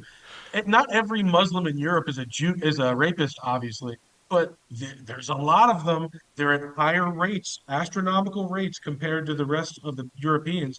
And frankly, I mean, I've said this many times. If the Europeans return to Christ, then their nation they'll be able to keep it. If they don't, they're going to be overrun by Muslims. But it's not right for the Muslims that go there and do rape. And you have to admit that the level of rape done by the Muslims, it's very high. What are the The global Europeans, rates? Like, look at the global rates of rape. Muslims are not at the highest point. It's no, but I'm saying other in Europe, groups, not Muslims. in Europe, So in Muslim majority countries, the levels of rape are less than European countries. In Muslim no, no, no. majority, right? I'm So the just saying problem that is not the Muslim. It's like it's not Muslims.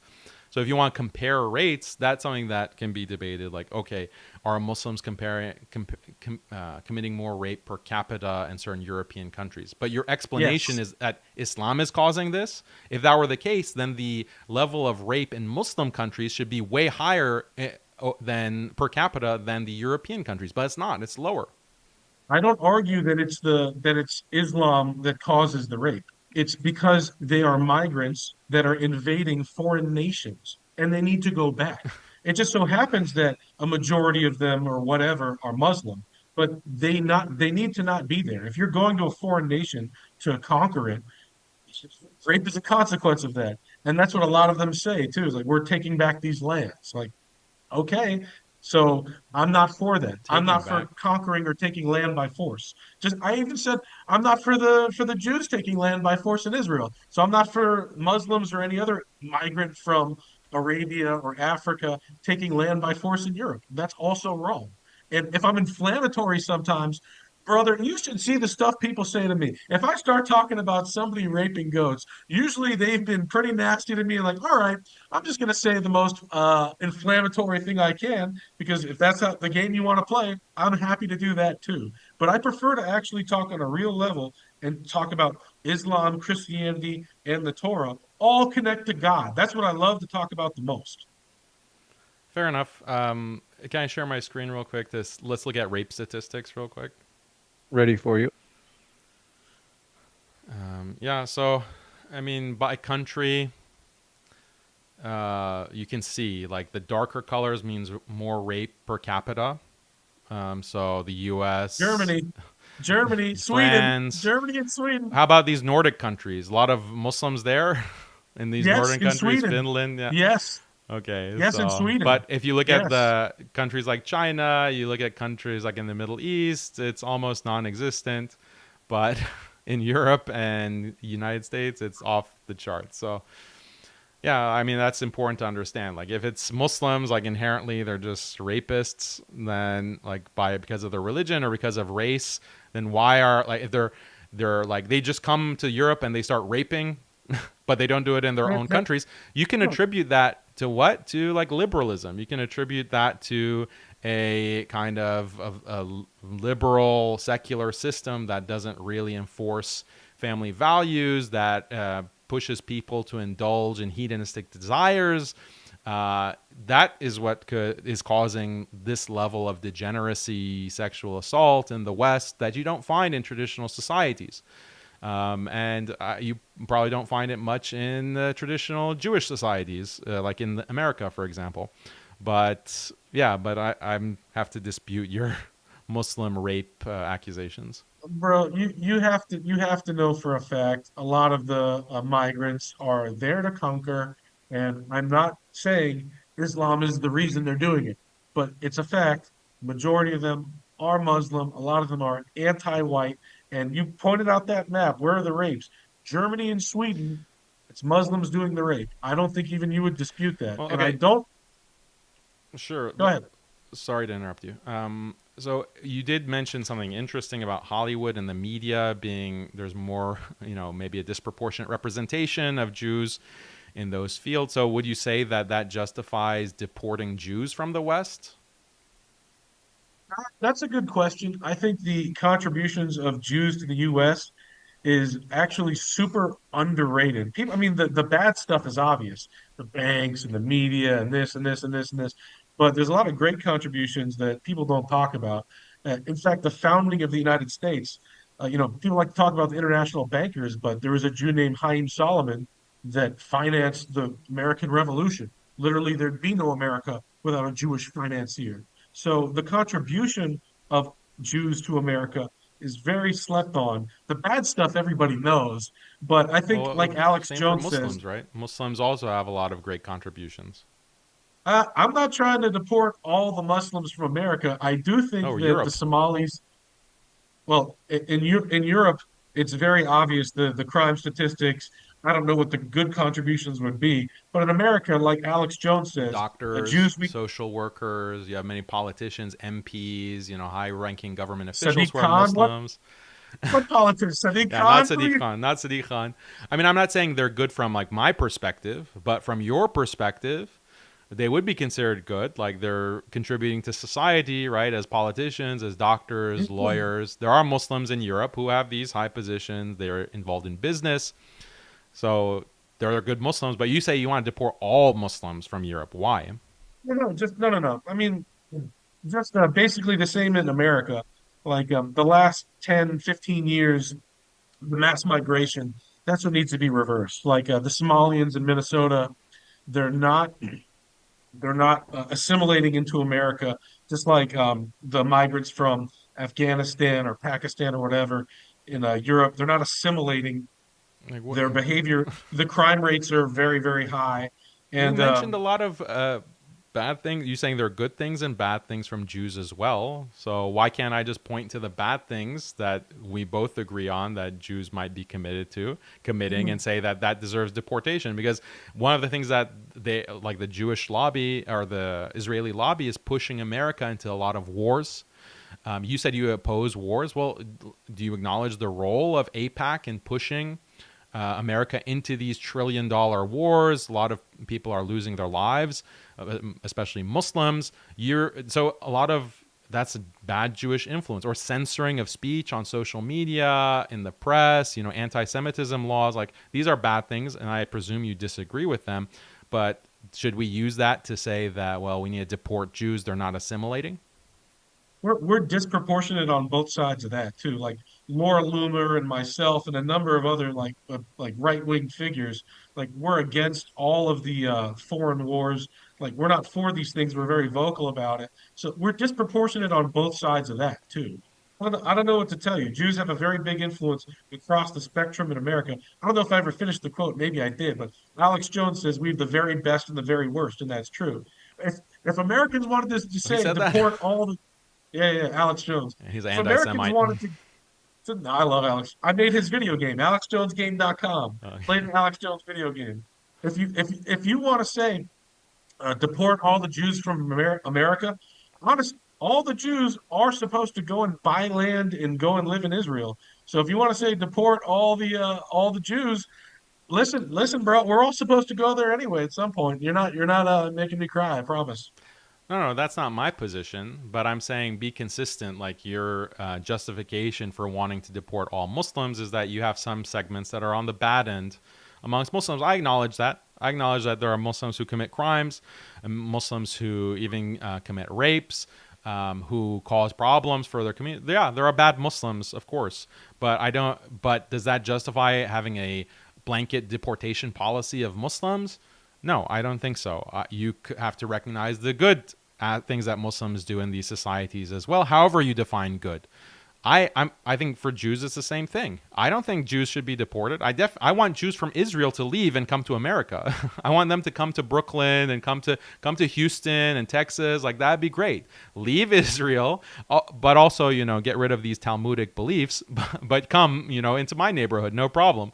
But you're not being consistent. You're saying we want to ban Muslims because you have all these bad non-assimilating Muslims.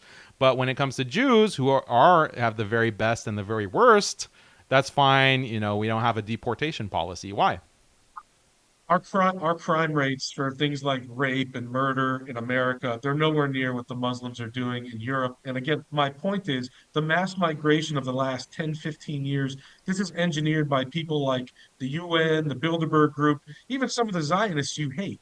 Like, this is a plan of theirs to destroy Western nations. So it's not about Islam, it's about keeping America functional, Europe functional, and the crime rates in Europe.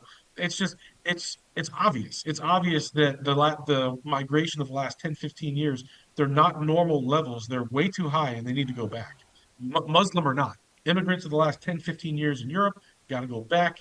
And the Somalis and the Mexicans in America, they got to go back. Notice I said Mexicans. I'm pretty sure they're not Muslim. It's just the very, very high levels of immigration. They're taking people's jobs. They're ruining the labor force. They're not assimilating. They're committing very high crimes. The Mexicans, illegals too. I mean, I'm very They got to go surprised. back. I'm very surprised to see you as a Jew, Jewish man in America, making these kinds of arguments, because this is what a lot of white nationalists will also argue and say that, well, there are Jews who are destroying our democracy because of foreign influence. Israel is literally pumping millions of dollars to make sure that only the most pro-Israel candidates are elected. This is meddling with our democracy. They're increasing censorship. They're bullying companies to censor anyone who criticizes Israel, let It should alone be illegal. Jews. Should be illegal. Yeah, but you're not saying deport the Jews. You're saying deport the No, Mexicans. So that's no, the but contradiction. Israel. These are huge problems. So No, yeah, I can concede. Let's just concede that Muslims commit more rapes and murders than Jews. Let's concede that. It's a different kind of crime, like white collar crime. What kind of the top 10 worst white collar criminals? 50% of them are Jews. Like, look at Bernie Madoff, look at Sam Bankman-Fried, look at, all these white collar crimes that are defrauding millions and billions of dollars from the country in which they live. Like, is that worse, or a petty like Somali well, criminal, or Pakistani or Iranian criminal, Iraqi criminal? I think the well, white collar crime is much worse. to begin with, you can't have a functional society if you walk outside and you might get raped or murdered. So it's more immediate because people are facing murder and death, murder and rape. So as far as the white collar criminals, yes, Jews are disproportionate in everything that takes high IQ, whether it's like writing comedy or doing science or white collar crime. Doing white collar crime, it's very high IQ, So but that if stuff should be Jews prosecuted. have the highest IQ, which race has the lowest IQ?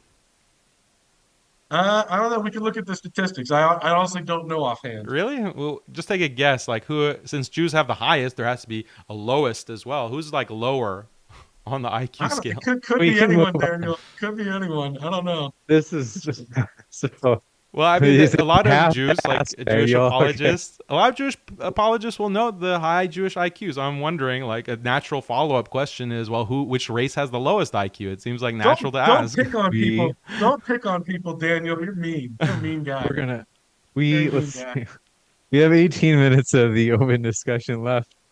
For better or for worse, we'll let you guys keep going. Yeah, No, well, I let's mean, get some there's other, questions. like, I Oh, didn't even mention like Pornhub. I didn't mention like Grinder and all of the kind of these. Sorry, that stuff James, but always these. gets me. Yeah, well, there are Jews Pornhub. who are disproportionately involved in those things. Like, I don't think that means we Yeah. deport all Jews, because Jews like you and many religious Jews are disgusted by the fact that the owner of Pornhub is a rabbi. They're disgusted by that, as they should be. gets But me so I don't because think that we he's should deport all Jews because the owner of Pornhub is a rabbi. I don't think that. what always gets me because he's not even Orthodox. Like he's one of these secular, like I don't know if you know, maybe you do, but like the Reform and the conservative Jewish movements were founded by atheists. So that rabbi that owns that site, like he's secular. He probably doesn't even believe in God. He calls himself a rabbi. It's very nasty. Yeah. But as far as deporting all the Jews because of the disproportionate white collar crime, that stuff can be prosecuted. It's very select individuals. It's like how many hundreds of people versus thousands and thousands and thousands and thousands of rapists and murderers in Europe. It's not the same thing. White collar crime can be cracked down on. No, I mean, white collar crime causes economic collapse. Like Goldman Yeah, Sachs, their their financial malfeasance caused the 2008 financial collapse, which yeah, but and not there's just it's not just Goldman Sachs, but other Jewish-run firms, and it caused a economic depression for millions of people around the world, hundreds of millions of people. So that yeah, what is that like bad? Of course it is. no, So but like if you as want to as we compare noted, scale, like it's yeah, like you're making a claim that well Muslims are committing more crimes in as immigrants. Okay, how do we quantify that? How do we compare that? I'm bringing up meddling with democracy, financial malfeasance that affects the economy, social degeneracy that affects society through pornography, etc. So these are not small problems. Like that's why I don't like this game. That's why I don't like no, but this that's game. when you're talking about the white collar crimes, you said for yourself, it's like 50-50, like Goldman Sachs or any of these places. It's not just Jew owned. It's disproportionate, At most, major it's disproportionate. it's highly disproportionate, but at most it's 50-50. So even if you deported all the Jews involved in Goldman Sachs or any of the globalist institutions, you still have people that come from Christian families that are also doing these things. And this is what I say: for every Rothschild, there's a What's the Rockefeller. Do you think that Jews are, since we're talking about Muslim immigrants, do you think that Jews are more pro-immigration um, than average? Yeah, just like the Catholics. Catholics and Jews are both way too pro So should we migrant. be blaming Catholics and Jews then? Yes, listen, I love my Catholic brothers, but the Pope doesn't get nearly enough smoke for saying, we need to wash the feet of the migrant. The West needs to bring in the migrants. The Pope is as bad as any of these liberal Jewish organizations that calls for, oh, give us all the migrants. Like the Catholics and the Jews both need to stop that stuff. Yeah, that's yeah. I think that if we're denouncing criminals and we acknowledge that they're criminals in all religions and races, but Jews are high IQ, then would you prefer to have high IQ criminals or low IQ criminals? It's about how it affects the society. Like us, if you walk outside your door in London and you're probably going to get raped or murdered or stolen from, because there's all these migrants, that has to be fixed first. They can't even walk outside. Yeah, well then if it is, Catholics and Jews that are pushing for those migrants to come in, then this problem is still with a certain religion. All right, send us all to Israel and the Vatican. Send us all. No, do not. Maybe the Vatican, but not Israel. Don't go there.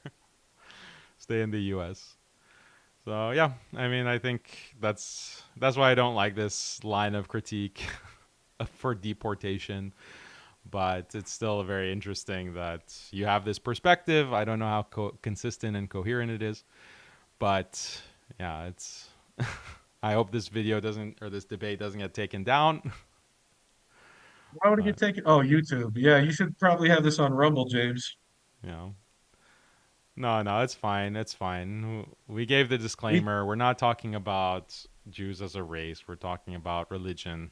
So We can go. I mean, you have plenty of time. You have 13 minutes left for the open dialogue. Otherwise, we can go into the Q&A.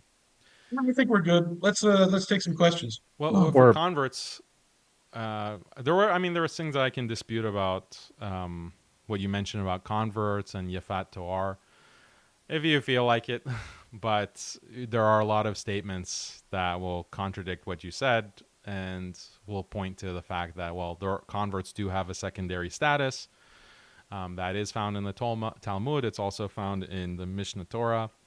There are, I can pull up like the exact quotes. There are on Yafat Toar, like you agree that Yafat Toar, like the taking the concubine or the wife by force, that is not like a consensual arrangement, right? You acknowledge that. No, no, they're not allowed to take by force. It has to be consensual. That's what it says. But that's why. So, what did you cite for that? Because I missed the citation. I'll have to go back. I had to look a lot of this stuff up, Daniel. I don't study Talmud like that on a daily basis. I study Pirkei Avot. Do you know what Pirkei Avot is, Daniel? Yeah, explain it. Go for the audience. Pirkei Avot is the best section of the Talmud. There's none of these like discussions back and forth. Oh, is this bad thing okay? Is this no, it's actually not okay. Pirkei Avot is just ethics from the father. It's the greatest section of the Talmud. I encourage everyone to read Pirkei Avot. Let me look and see who I cited for Toar. I had to do research for this. You made me do research, Daniel. How Sorry. dare you? How dare you? Uh, If you haven't yet, folks, don't forget to hit that subscribe button. We have many more debates coming up. You can see at the bottom right of your screen, Destiny versus Javad. Two of Daniel's best pals will be debating on the channel this month on Israel versus Palestine. You don't want to miss it. Hit subscribe for that big debate coming up. All the losers get together to debate each other after I'm We done have with some them. juicy surprises for this month that are in the works, guys. working on. It's I'm going to be, scrolling through a 26 go ahead, page Andrew. document, by the way. Oh, go ahead. Go ahead. Yeah. I We Go ahead. may, and this is folks, if you're watching, I'll give Andrew a chance to find this. We may have sorry, I get you too confused. We may have Daniel at our next conference. It's depending on, frankly, whether or not I hear back from Douglas Murray. So I did message Douglas Murray this morning, Daniel, just so you know, and I'm hoping we'll hear back. He is in America at the time that DebateCon will happen this October. So it's only about 2 months away from the hopeful date, but I'll let you know on whether or not I hear back. Otherwise, we're going to shoot for April because hopefully he'll be doing a tour in the spring as well. So it might be March, might be April, something like that. But yeah, that's a juicy one that hopefully it would be. Maybe I suggested to Douglas Murray, is Islam good for the West? Because he's big on, hey, protect the West and what's best for the West. So I think that'll be a good debate. But he's go he's ahead, scared. Andrew. I'll give you a He's chance. let's see if he accepts it. I don't think he's brave enough like Andrew here to step up. Okay, Oh, here. I'm the man. Top debating Jew for sure. Yeah, and Douglas Murray is an honorary Jew. He's not actually a Jew. Yeah, he's whatever. Okay, you found it? I found one thing. Like I got a 26 page document, and I even like Control F searched it. I couldn't find. I found well, if a woman is a monotheist while fornicating, the law doesn't apply. That's a different. Sorry, bro. Okay. You have to rewatch Well, the video to let get my me let me citation. present the Mishnah Torah, and then you can maybe remember or find it. So again, Maimonides is not infallible. Let me, James. I need to share my screen again. So sorry You about got it. that. Okay, Ready. and then this. Okay, so this is Kings and War, the 8th section.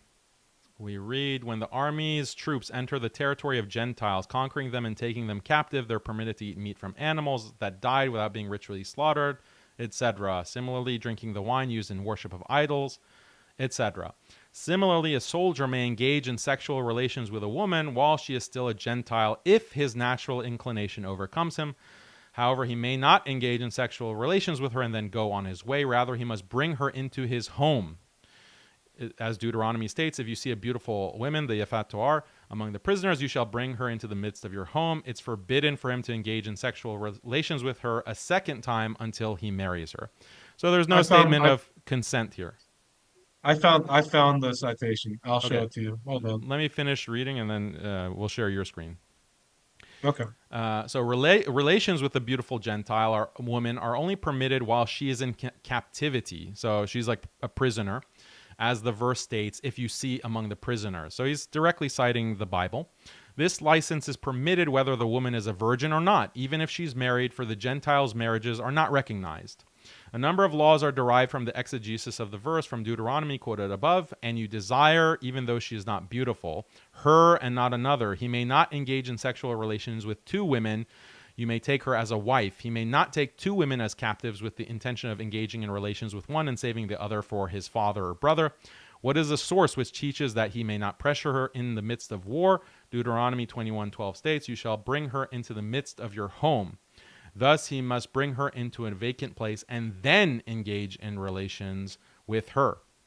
So it's not in the midst of war. You have to take her to a separate place. So you just find a beautiful woman. You have that strong desire of the Gentile woman, and then you take her, and then you can't have sex with her twice, only once to get rid of the desire. Then you take her captive, and then you have to marry her.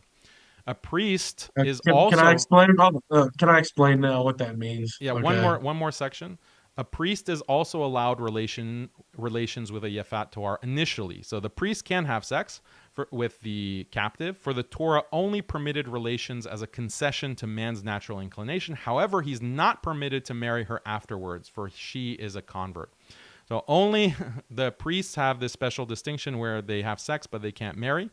Whereas the soldiers, they have sex once. If they want to have sex again, then they take her back to their place, shave their heads, and then they can marry and have sex again. That's it. Okay. It being the thing about it being one time, it's prohibited to have sex with a woman who is not a Jew. So it's not saying that you can rape her one time. It's saying that without her coming to your home and converting, etc., it's permitted one time. But it still has to be consensual. And I'll show the citation now. I shared this earlier too. You shall bring her into your house teaches that he should not pressure her to engage in sexual intercourse during the war. So you can't pressure her at all. It's not by rape. It's as President Trump would say, they let you do it. Okay? They let you do it. Of course, referring to President Trump's funny, famous quote, you know, grab him by the you Yeah. know what. Okay? They let you do it. That's what this is saying here in the Talmud. It's consensual, not by force, not rape. And even then, only one time, then she has to go home and convert.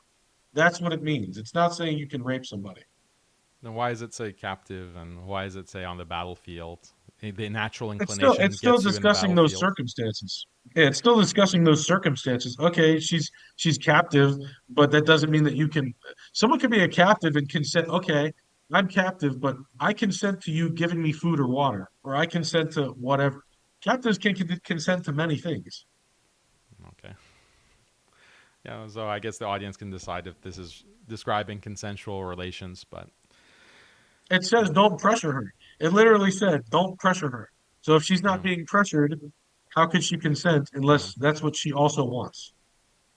I mean, I'm sure you've heard of this rabbi, the one that is often cited, the IDF chief rabbi, who said that Jewish soldiers can rape the Yeah, I Gentile, the Yafat Toar. So he said he used the word rape, not like, oh, it's marriage or whatever. I put that in my document too, actually, because I found what he said.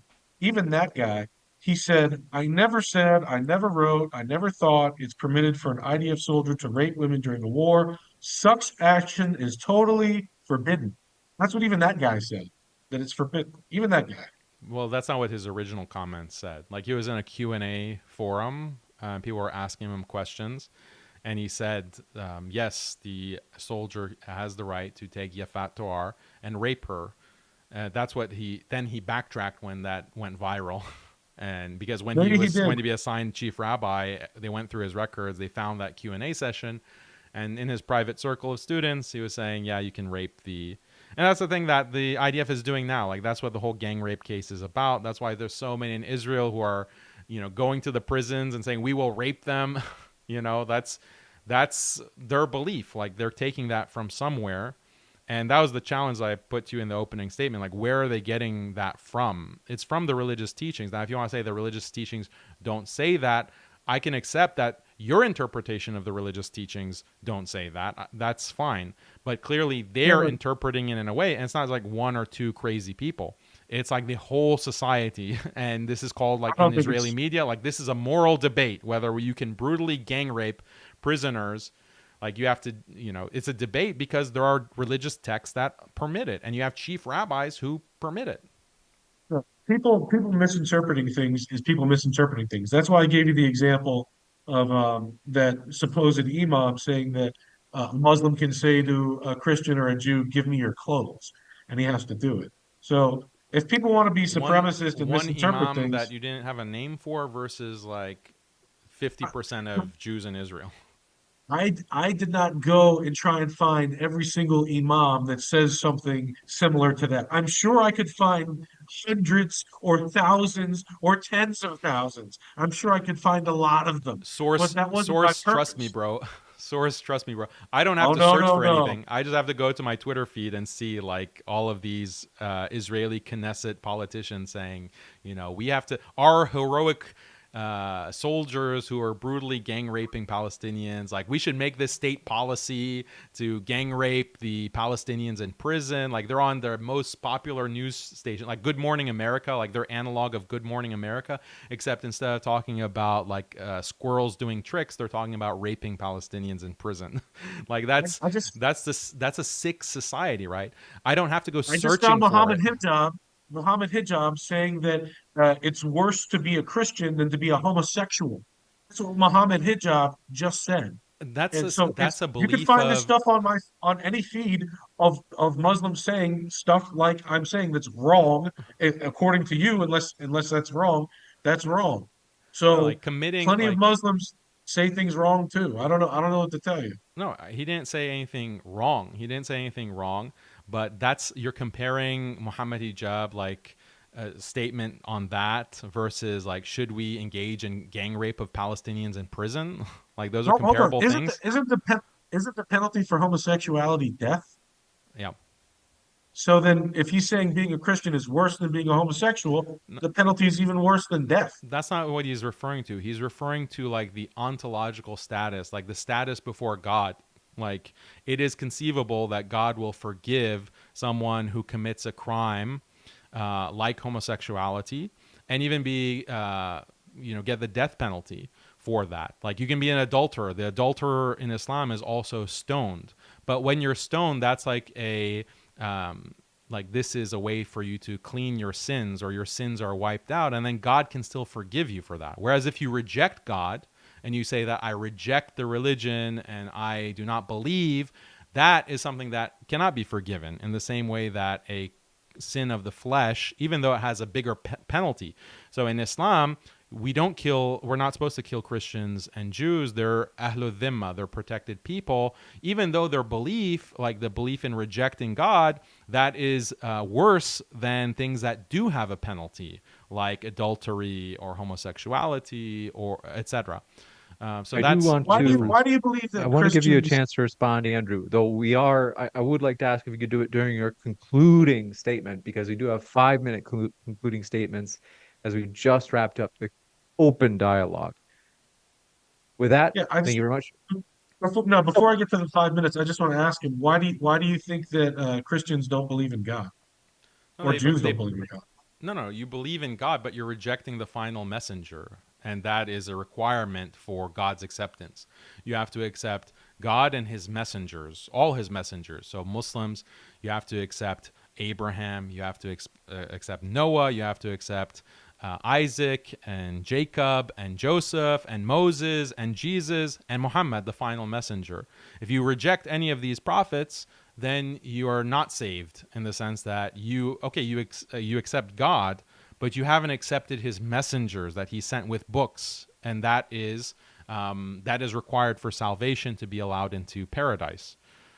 So that's We'll maybe different than what Christians or Jews believe. So we'll jump into the I hate if to I do think this, that but just Muhammad is because you had said that you just wanted to ask him one more question. So uh, I we give him a chance to answer. So let's jump into those concluding statements. 5 minutes. The floor is all yours, Andrew. I think it was a good debate. I hope the takeaway for people is that obviously uh, the Torah is from God. God is not going to permit people to do anything wrong to each other. It's there in Leviticus. You're not allowed to harm anyone. So if you look at something from the Talmud and it looks like it's permitting harm, keep reading. It doesn't allow you to harm anybody. Just it's not there. Um, you know, a Gentile should be put to death for studying the Torah. Oh, wait, a Gentile is like the high priest for studying the Torah. So that's what it says.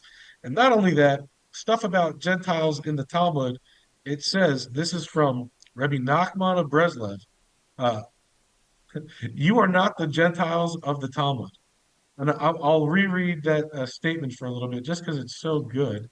Uh, I have it at the top.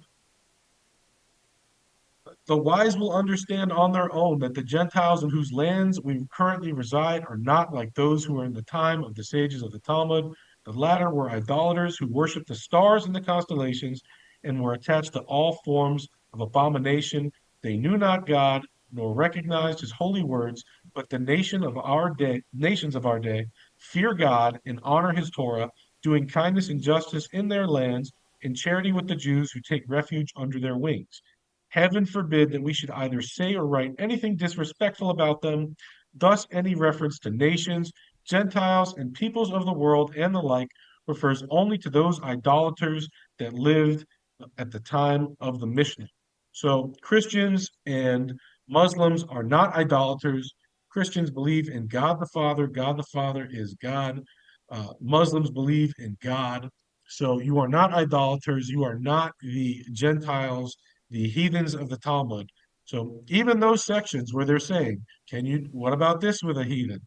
It's not even about you, bro. And the end result of their deliberations, it says you can't even lie to a Gentile at that time. And that's not even a Muslim or Christian for today. It says, Shmuel said, it is prohibited to deceive people and even to deceive a Gentile.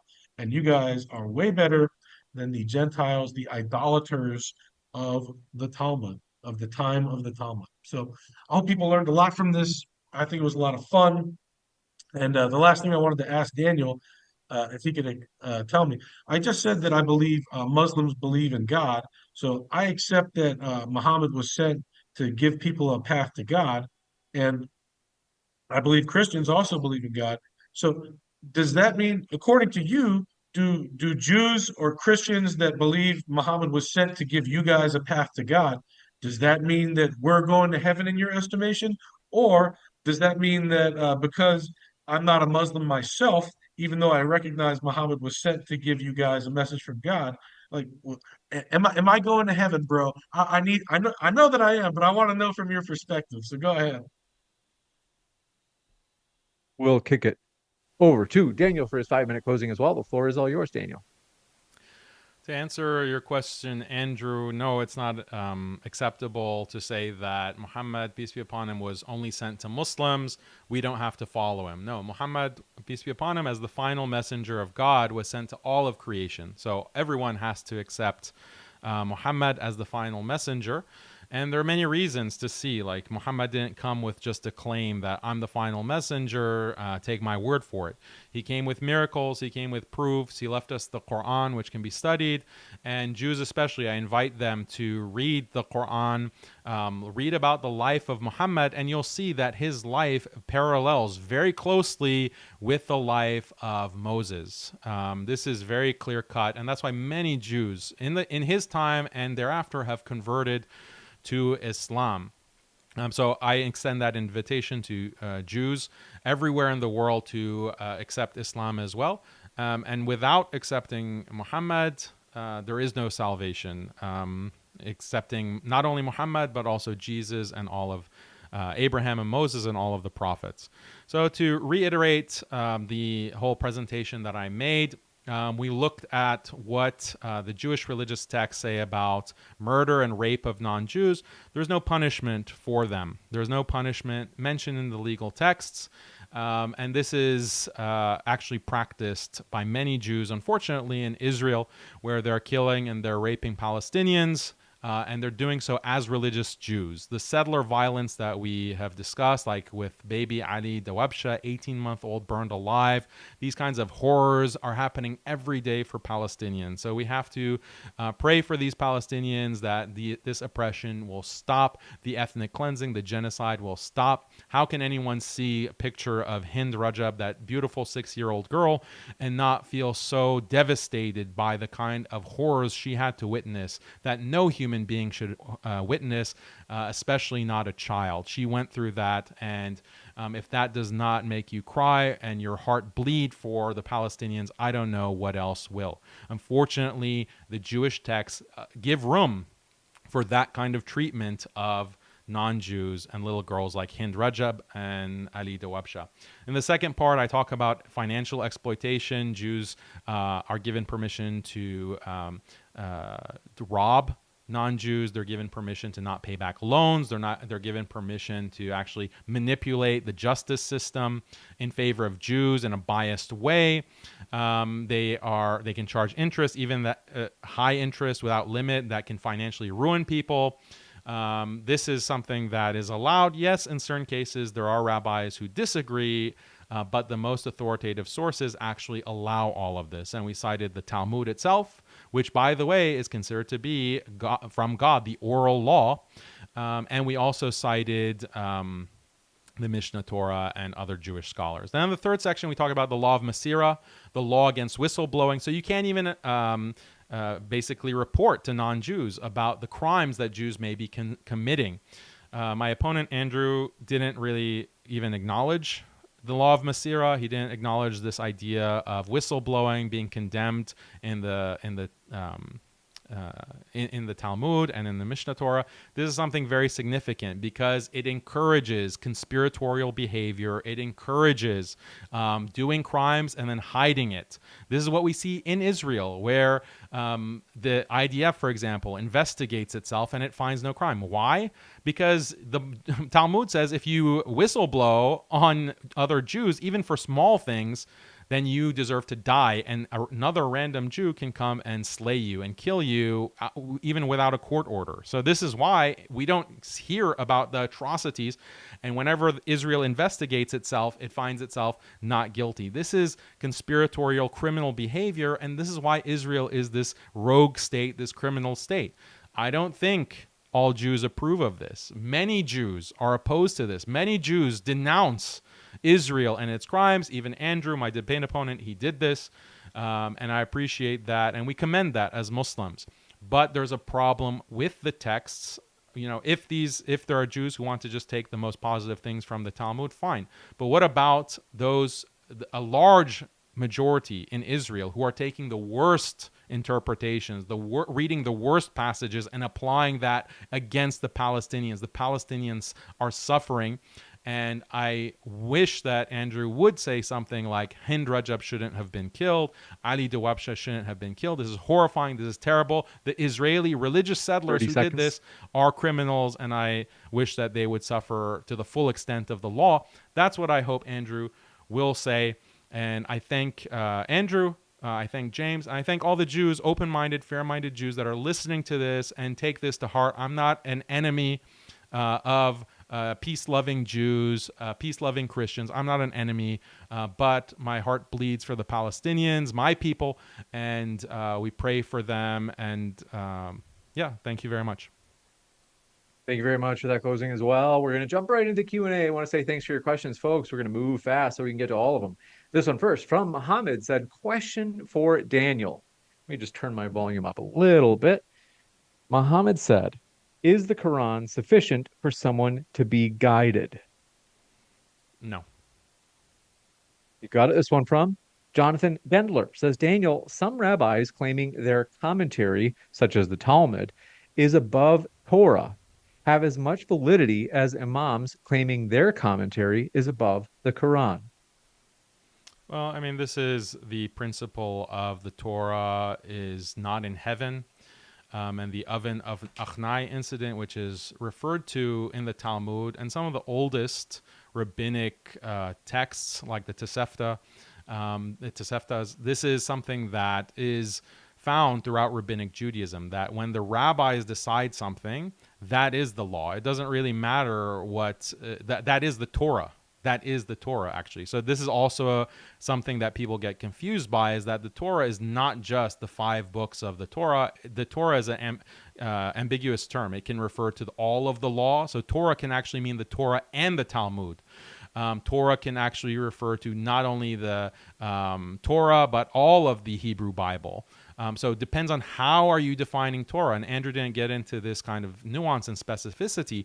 But just because you have a statement about the Torah being the highest law, what is actually meant by that use of the term Torah? Because it can be equivocation. Torah can actually refer to the Talmud as well. But look at the actual doctrine of the oven of Achnai. The Torah is not in heaven. Even if God himself comes and has a voice from heaven that says, like, this is the correct thing, this is the correct mitzvah or whatever it may be, the rabbis can disagree. The rabbis can say, actually, God, you're wrong. And this is the oven of Achnai incident that's referred to in the Talmud. So I really strongly object to the idea that the Talmud is not as significant as the Torah. The Talmud is even referred to as the Torah. Okay, You I got it. have to respond. I have to Yeah, go respond to ahead. those things, James. That's okay. Share. So once again, the Talmud is fallible. Even Maimonides himself, the letter to astrology, says that Talmudic sages can speak both allegorically and they can be mistaken.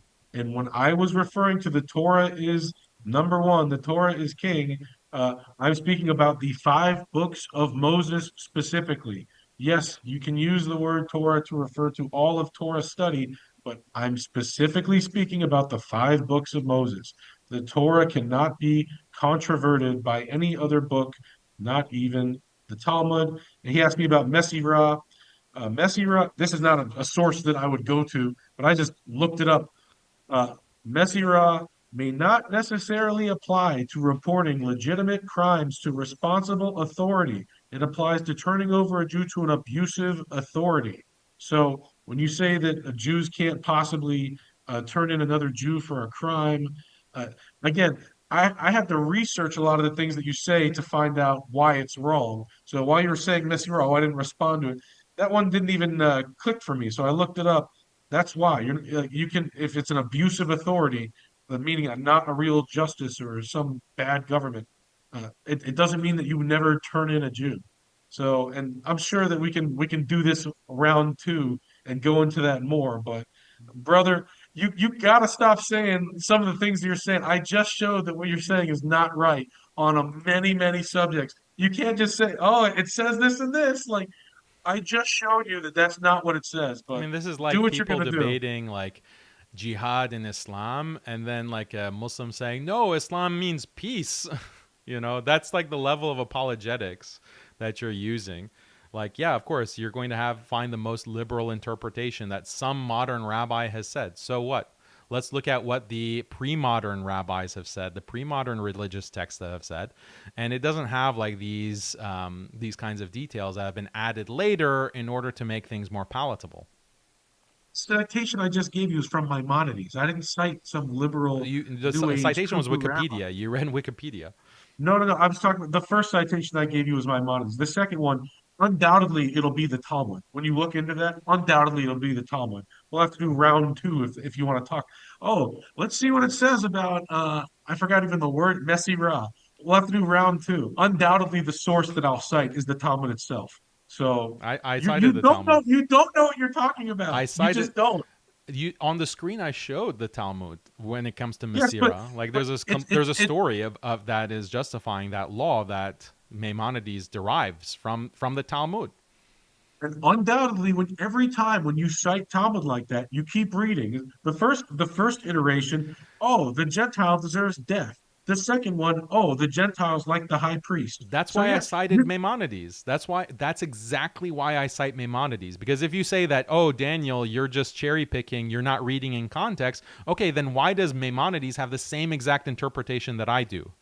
Maimonides is wrong sometimes. The one you're talking about, a different citation of Maimonides, and I showed it You earlier you on the think screen. There's a footnote saying he's wrong. Sometimes he's right, and sometimes he's wrong. Maimonides is not the ultimate authority. well you I have a didn't 10-volume set called Sefer Chinuch of Nachmanides correcting Maimonides. He's not always the authority. do Jews consider Nachmanides a bigger scholar or Maimonides?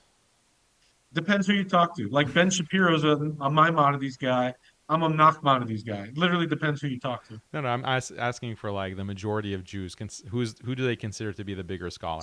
It's a tough question. Both their books are extremely popular. Like you could find them anywhere. So that's a tough. I literally couldn't answer that because they're both The extremely other popular. strategy that you used is that you're just saying that Nachmanides disagrees with Maimonides. Yeah, that they're gonna have disagreements, but you didn't show where he disagreed specifically on these issues that I brought up, like on the I legal show punishment for murder. Where was the disagreement? Nachmanides I show didn't say there is a legal punishment if a Jew kills a Gentile. There I was no show I citation. showed I showed the footnote right in Sepharia where they're telling you it's wrong and cited to Deuteronomy, which is the higher authority. Or excuse me, cited to Leviticus. Leviticus, one of the five books of Moses, is the higher authority. You can't contradict or controvert the Torah. So Maimonides saying something wrong, and then right there in the footnote, all those rabbis said, no, look at Leviticus. Maimonides is wrong on this. So the Torah is the highest authority, not the Talmud.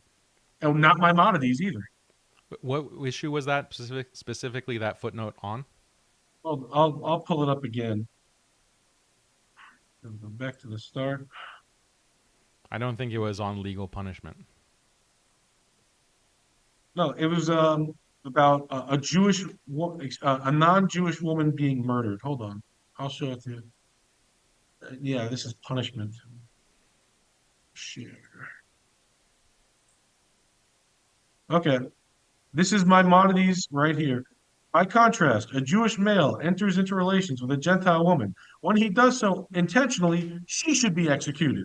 And then right here, the Magid Mishneh says, no, that's wrong. And he cites to Numbers, one of the books of the Torah, the five books of Moses. He cites Numbers. Numbers controverts Maimonides. So Maimonides is wrong. Maimonides cannot controvert the Torah. When he does, he's wrong. That's why there's a 10-volume set from Nachmanides showing you here's why Maimonides was wrong. He's wrong sometimes. I don't know what to tell you. He's not the highest authority. Yeah, there's the things I pointed out in the debate, like legal punishments. Nachmanides doesn't have a different opinion on that. Punishment for raping a non-Jew, there's no punishment for that you cited. Uh, like that, those are the things that Listen, there is no disagreement on. I hate to see we've got so many no, no, questions. We've got to you move to the next one.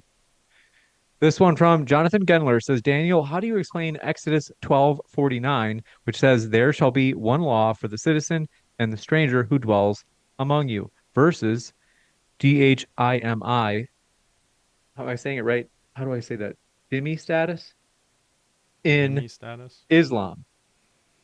Yeah, Dhimmi status. I have had full debates on Ahlu Dhimma with Christians like David Wood, and I acknowledge in the presentation that every religion will have discriminatory laws towards non-adherents.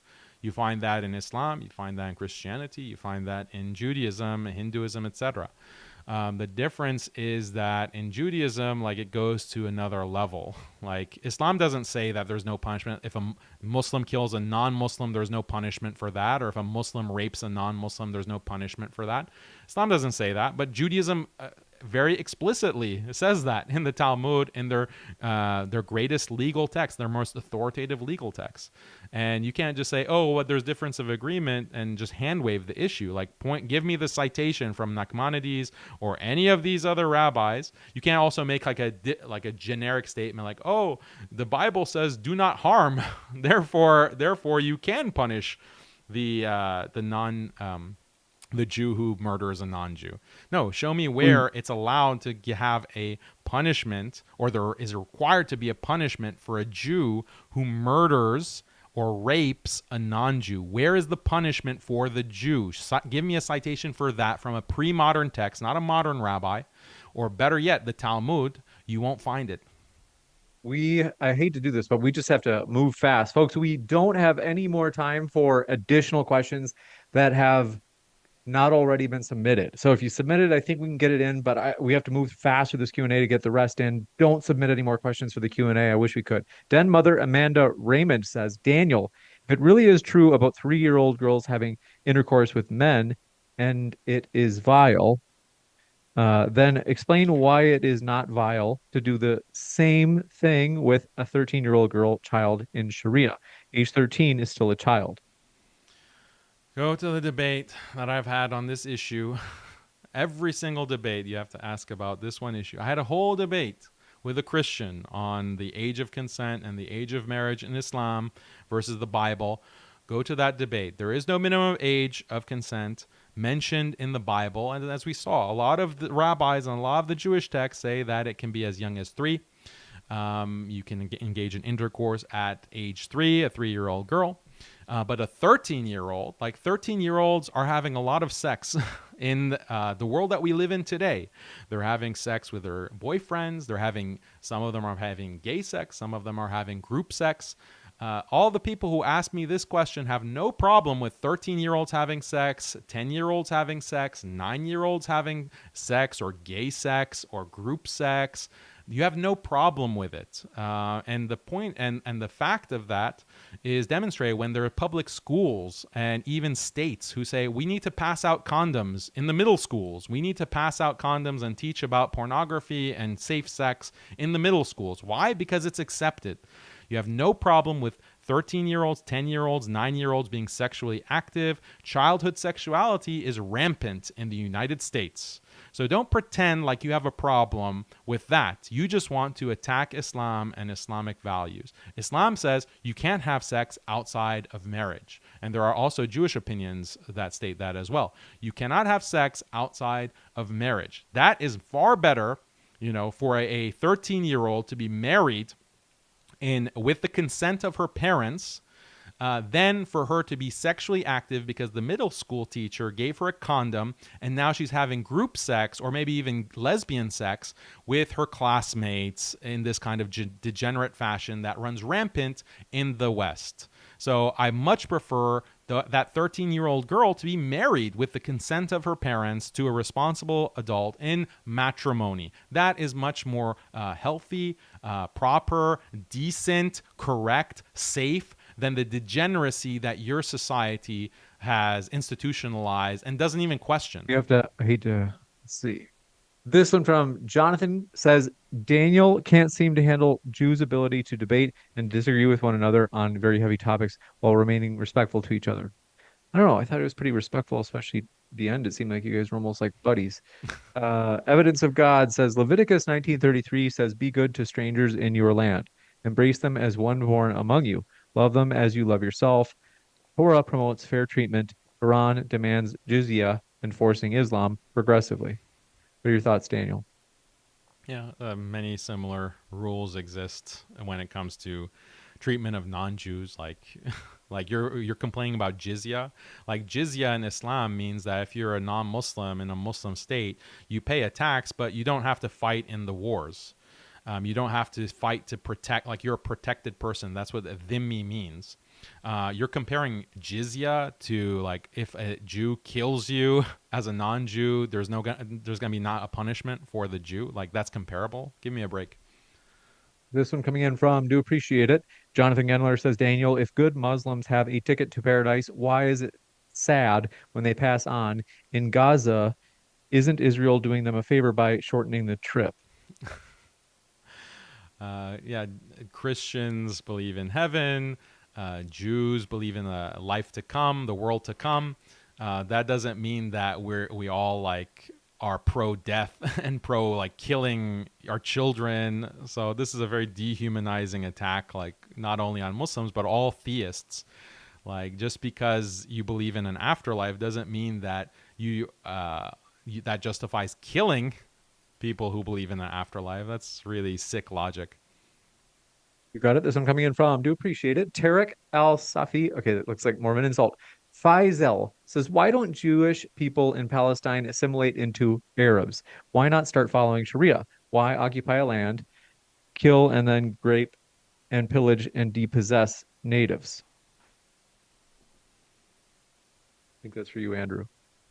Oh, sorry, I was answering Twitter people. Could you read it back? They say, why don't Jews in Palestine assimilate into Arabs? Why not start following Sharia? Why occupy land, kill and rape and pillage and depossess natives? What is that, a serious a serious question? Why don't all the Jews become something else, not Jews? That's next. Well, you PH, said that Muslims need to assimilate to Europe, so I think that's what he's basing that off of. No, they need to not do rape and murder. No, this one coming in same for from, do Jews. appreciate it. EHI says some Talmud interpretations are extremely racist, but the difference is they don't enslave and heal non-Jewish people like Islam does. I don't. Islam kills non-Muslim people. Like, where are you getting that from? Like, this is just.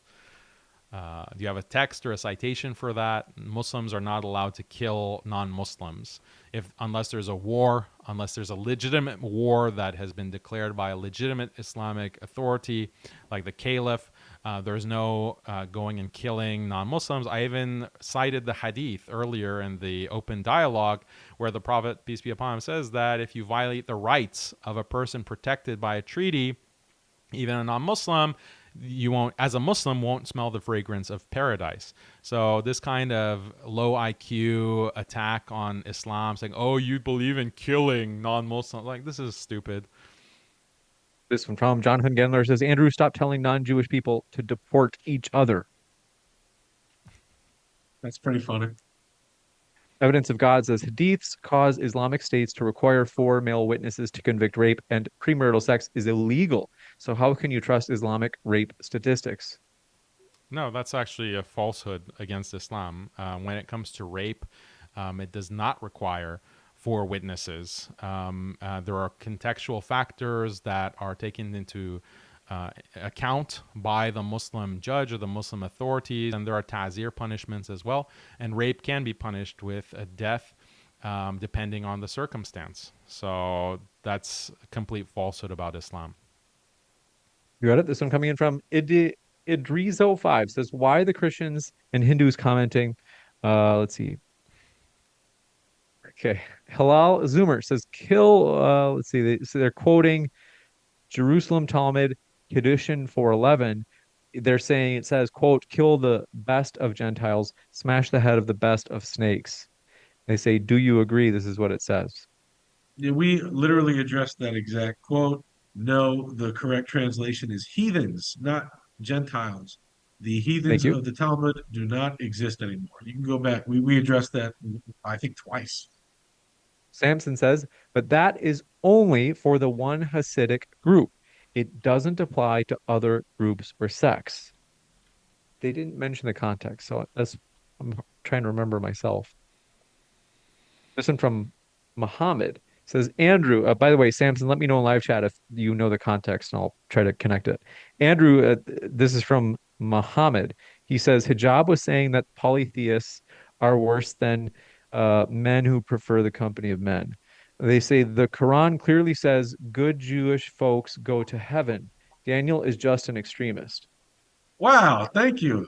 Let's go, Muhammad. I'm going to heaven, buddy. Thank you.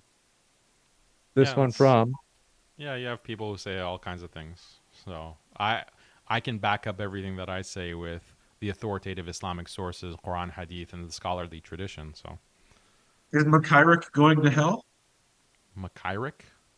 Mukairik.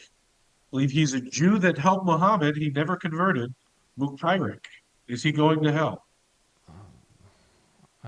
If he didn't convert, then yes.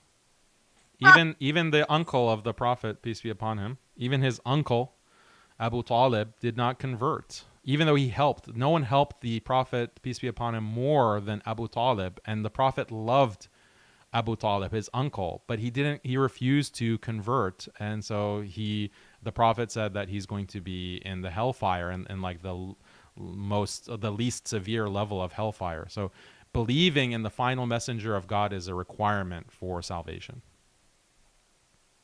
You got it. This one coming in from, do appreciate it. Halal Zoomer says, Andrew, do you follow the Wikipedia Torah? It's a cheeky. Jonathan Genler says the rabbis of Ashkenazi were heretical. There's a long history of non-rabbinic Judaism. From Sadducees to Karaites, Deuteronomy 4:2 shall not add anything to what I've commanded you or take anything away. Yeah. Are Yeah, I you? don't You're think not like you're following rabbinic Judaism, obviously, like a liberal there's a rabbinic Judaism. liberal. What are you talking about? It's like a modernist, post-enlightenment No, Judaism. here's who I follow: Rabbi Moshe Chaim Luzzatto. I follow Rav Yitzhak Luria, Rav Brandwein. I'm naming the luminaries of the Torah, like Rabbi Shimon Bar Yochai, like Moses, Abraham. Like I'm the like who else do you want me to name? Like this is the lineage. Like liberal doesn't enter into the equation anywhere. This one coming in from, do appreciate it. Samson just clarified. They said that for their earlier super chat, the context was when Andrew was quoting Nachman of Breslov. Sorry if I'm saying it wrong. They said in their super chat about that quote, they said, but that is only for that one Hasidic group. It doesn't apply to other groups or sects. Okay, so Breslev Hasidism, that is the vast majority of Orthodox Jews on the planet. And Rabbi Nachman of Breslev, I believe, is universally recognized. I've maybe these Karaite fringe guys, I don't know. But like if you follow the Torah, Rabbi Nachman of Breslev, universally recognized as a Sadiq, as a righteous, even if you aren't a Breslever yourself. So whoever wrote that comment, I don't think you know what you're talking about, bro. Jonathan Gendler says the rabbis of Aknai were heretical. There's a long history of non-rabbinic Judaism. From Sadducees to Karaites, Deuteronomy 4:2 says, shall not add anything to what I've commanded you or take anything away. Did I Oven just of read is that? saying oven of Achnai. Is that what you're reading? Because that's in the Talmud. Like that story is from the Talmud. How can you say the Talmud is heretical? You questioning the commenter? Yeah, I don't know what it's Here, referring let me to. read it one more time and I'm going to try to process it myself because I'm just a little bit slow today. They say the rabbis of Aknai were heretical. There's a long history of non-rabbinic Judaism. Yeah, he. This is like a heretic from your perspective, Andrew. He's I mean, like he he's sounds like he really off the sounds like it. plantation. He's saying that. I mean, this is like non-rabbinic Jews. Like they actually reject the Talmud. They only accept the Torah, meaning the five books. But it's I, interesting. I've I, I, I've run into one guy that identifies as a Karaite Jew, and he didn't know what the heck he's talking about. This one Maybe coming you in don't. from Samson says, question for Andrew. By the way, folks, we might be able to take just a couple more questions. I've got to leave, pardon me, gentlemen, in about 10 minutes. I have to go because I'm going to get kicked out of the public library. So it's like Samson says, question for Andrew. Did Moses wear tefillin? Does God wear one too? Which style and how many? Rashai, Tam, Shamusha, Ravad? Yeah, Moses must have worn tefillin. They said even Abraham wore tefillin. So yeah, You got it. This one coming in from, do appreciate it. Sam, we got that one. Halal Zoomer says, if Maimonides is so wrong, why do you quote him? he's right sometimes and he's wrong sometimes. That's what literally there's a whole 10-volume set called Sefer Hinuch that talks about all the mitzvot, the various mitzvahs, like good deeds that you can do. And it quotes from Rashi, it quotes from Rambam, that's Maimonides, it quotes from Ramban, that's Nachmanides. And in a lot of places, Nachmanides corrects Maimonides. And in a lot of places, Maimonides correctly explains what's going on. So sometimes he's right, sometimes he's wrong. He's not the highest authority, and he is controverted brilliantly by Nachmanides many times. You got it. This one coming in from, I could have sworn I just saw one. There it is. Thanks very much. Famo says, Andrew, can you address the Talmud where it calls Jesus? They say allegedly it refers to, it uses the word bastard, and it says, and his mother Mary is a whore. Is it true that it does say that about Jesus and his mother in the Talmud? That is in the Talmud, and that is a corruption that was added later. I'm glad he asked that because it's not really relevant to everything we talked about, but it's great for people to know. This is a quote from, you know what? I'll do a screen share. Hold on. Oops. Don't leave the meeting. Yikes. I'm pressing the wrong. That'd be horrible if I click leave the meeting right then. Oh no!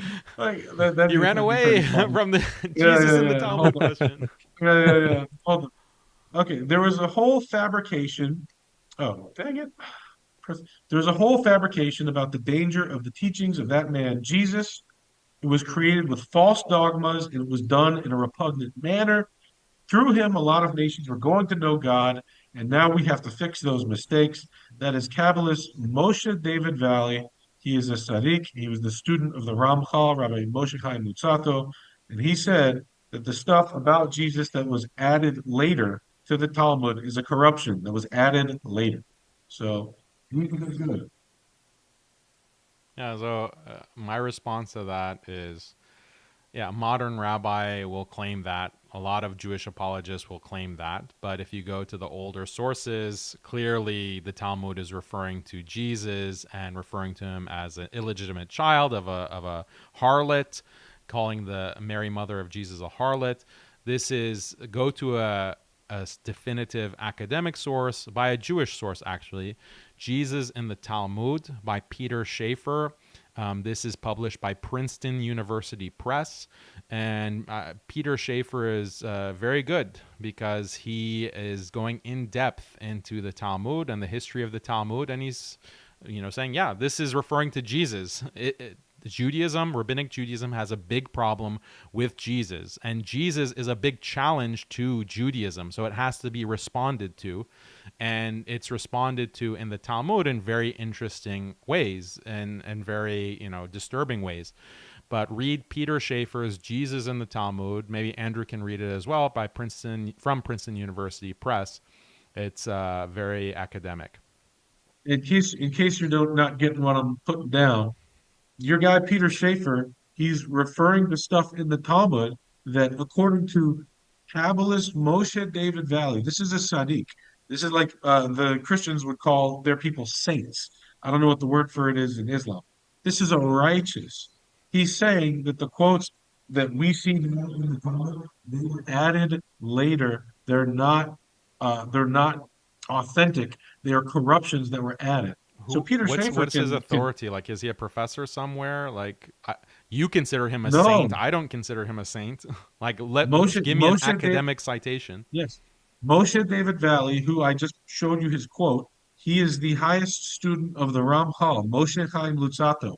Every Orthodox Jew in the world will recognize Moshe Chaim Lutzato. This is the author of Mesilat Yesharim, Path of the Just, Derech Hashem. Like this is one of the luminaries of the Torah. This is not modern liberal. This is a genius who had revelations about the Library Torah. will be closed in 20 Yeah, I minutes. mean, we All have. who have items which are going to purchase, please do so at this time. There's this other Thank guy you. on Twitter named Israel Advocacy, and he puts out this claim too. Like, this is the standard apologetic, and Standard. that the person who you're citing, he was pressured, like he was brought in front of Christians and interrogated on this. So under that kind of life and death No. situation, this is the claim that he made. But actual academics, because anyone can claim anything about their religion, but what is the academic objective study that will prove, like, okay, what does the religion say? I'm not saying everything the academics say are correct. I'm not saying Peter Schaefer is correct in everything, but he provides a very compelling argument and a very compelling view and is worth reading. Yeah, Moshe David Valley was under no duress when he wrote that. Zero. This is the last question we can take. Famo says, Andrew, can you address the Talmud where, oh, yes, ask that. I thought there was a new one. Let me just check. Otherwise, I hadn't mentioned yet. Both of our guests are linked in the description, folks. So do want to encourage you, check out their links. I've got Andrew's Twitter, I've got Daniel's YouTube. And even if you disagree, and if you're like, man, I just can't stand this person's ideas, if you're going to disagree with them and critique them, it's probably best to get it straight from the horse's mouth. Like that's the best way to actually, in the most real way, understand. Because it's good that you're watching debates, because some people don't even do that, because some people are so insular. But it is great. And the next step is looking at their primary content itself. So they are both linked below. I think that is it for questions. I wish we could go longer, but as you guys heard on the PA system a minute ago, I am visiting family in Wisconsin, so I have limited spots to stream from. So with that, I do want to say thank you to our guests, Daniel and Andrew. It's been a true pleasure to have you guys. Thank you so much, Andrew. Zohar.com. Thank you, Daniel. If you want to learn some of what I'm talking about, Zohar.com. Study the Zohar. It's amazing. Brings peace in the world. Thank God. And I think we got to a good place. Thank you, Daniel. Thank you, James. You Thank you got so it. much. Thank you. You guys take care. I'll put that link in the description box for you, Andrew, in addition to your Twitter. And I want to say, folks, thanks so much for watching today. I will not be able to do a post-credit scene because I've got to run, but we will have another debate tomorrow night, which will be a juicy one. So don't forget to tune in for that. Hit subscribe for a reminder. And thanks one last time to our guests. See you at the next debate, folks. Thank you.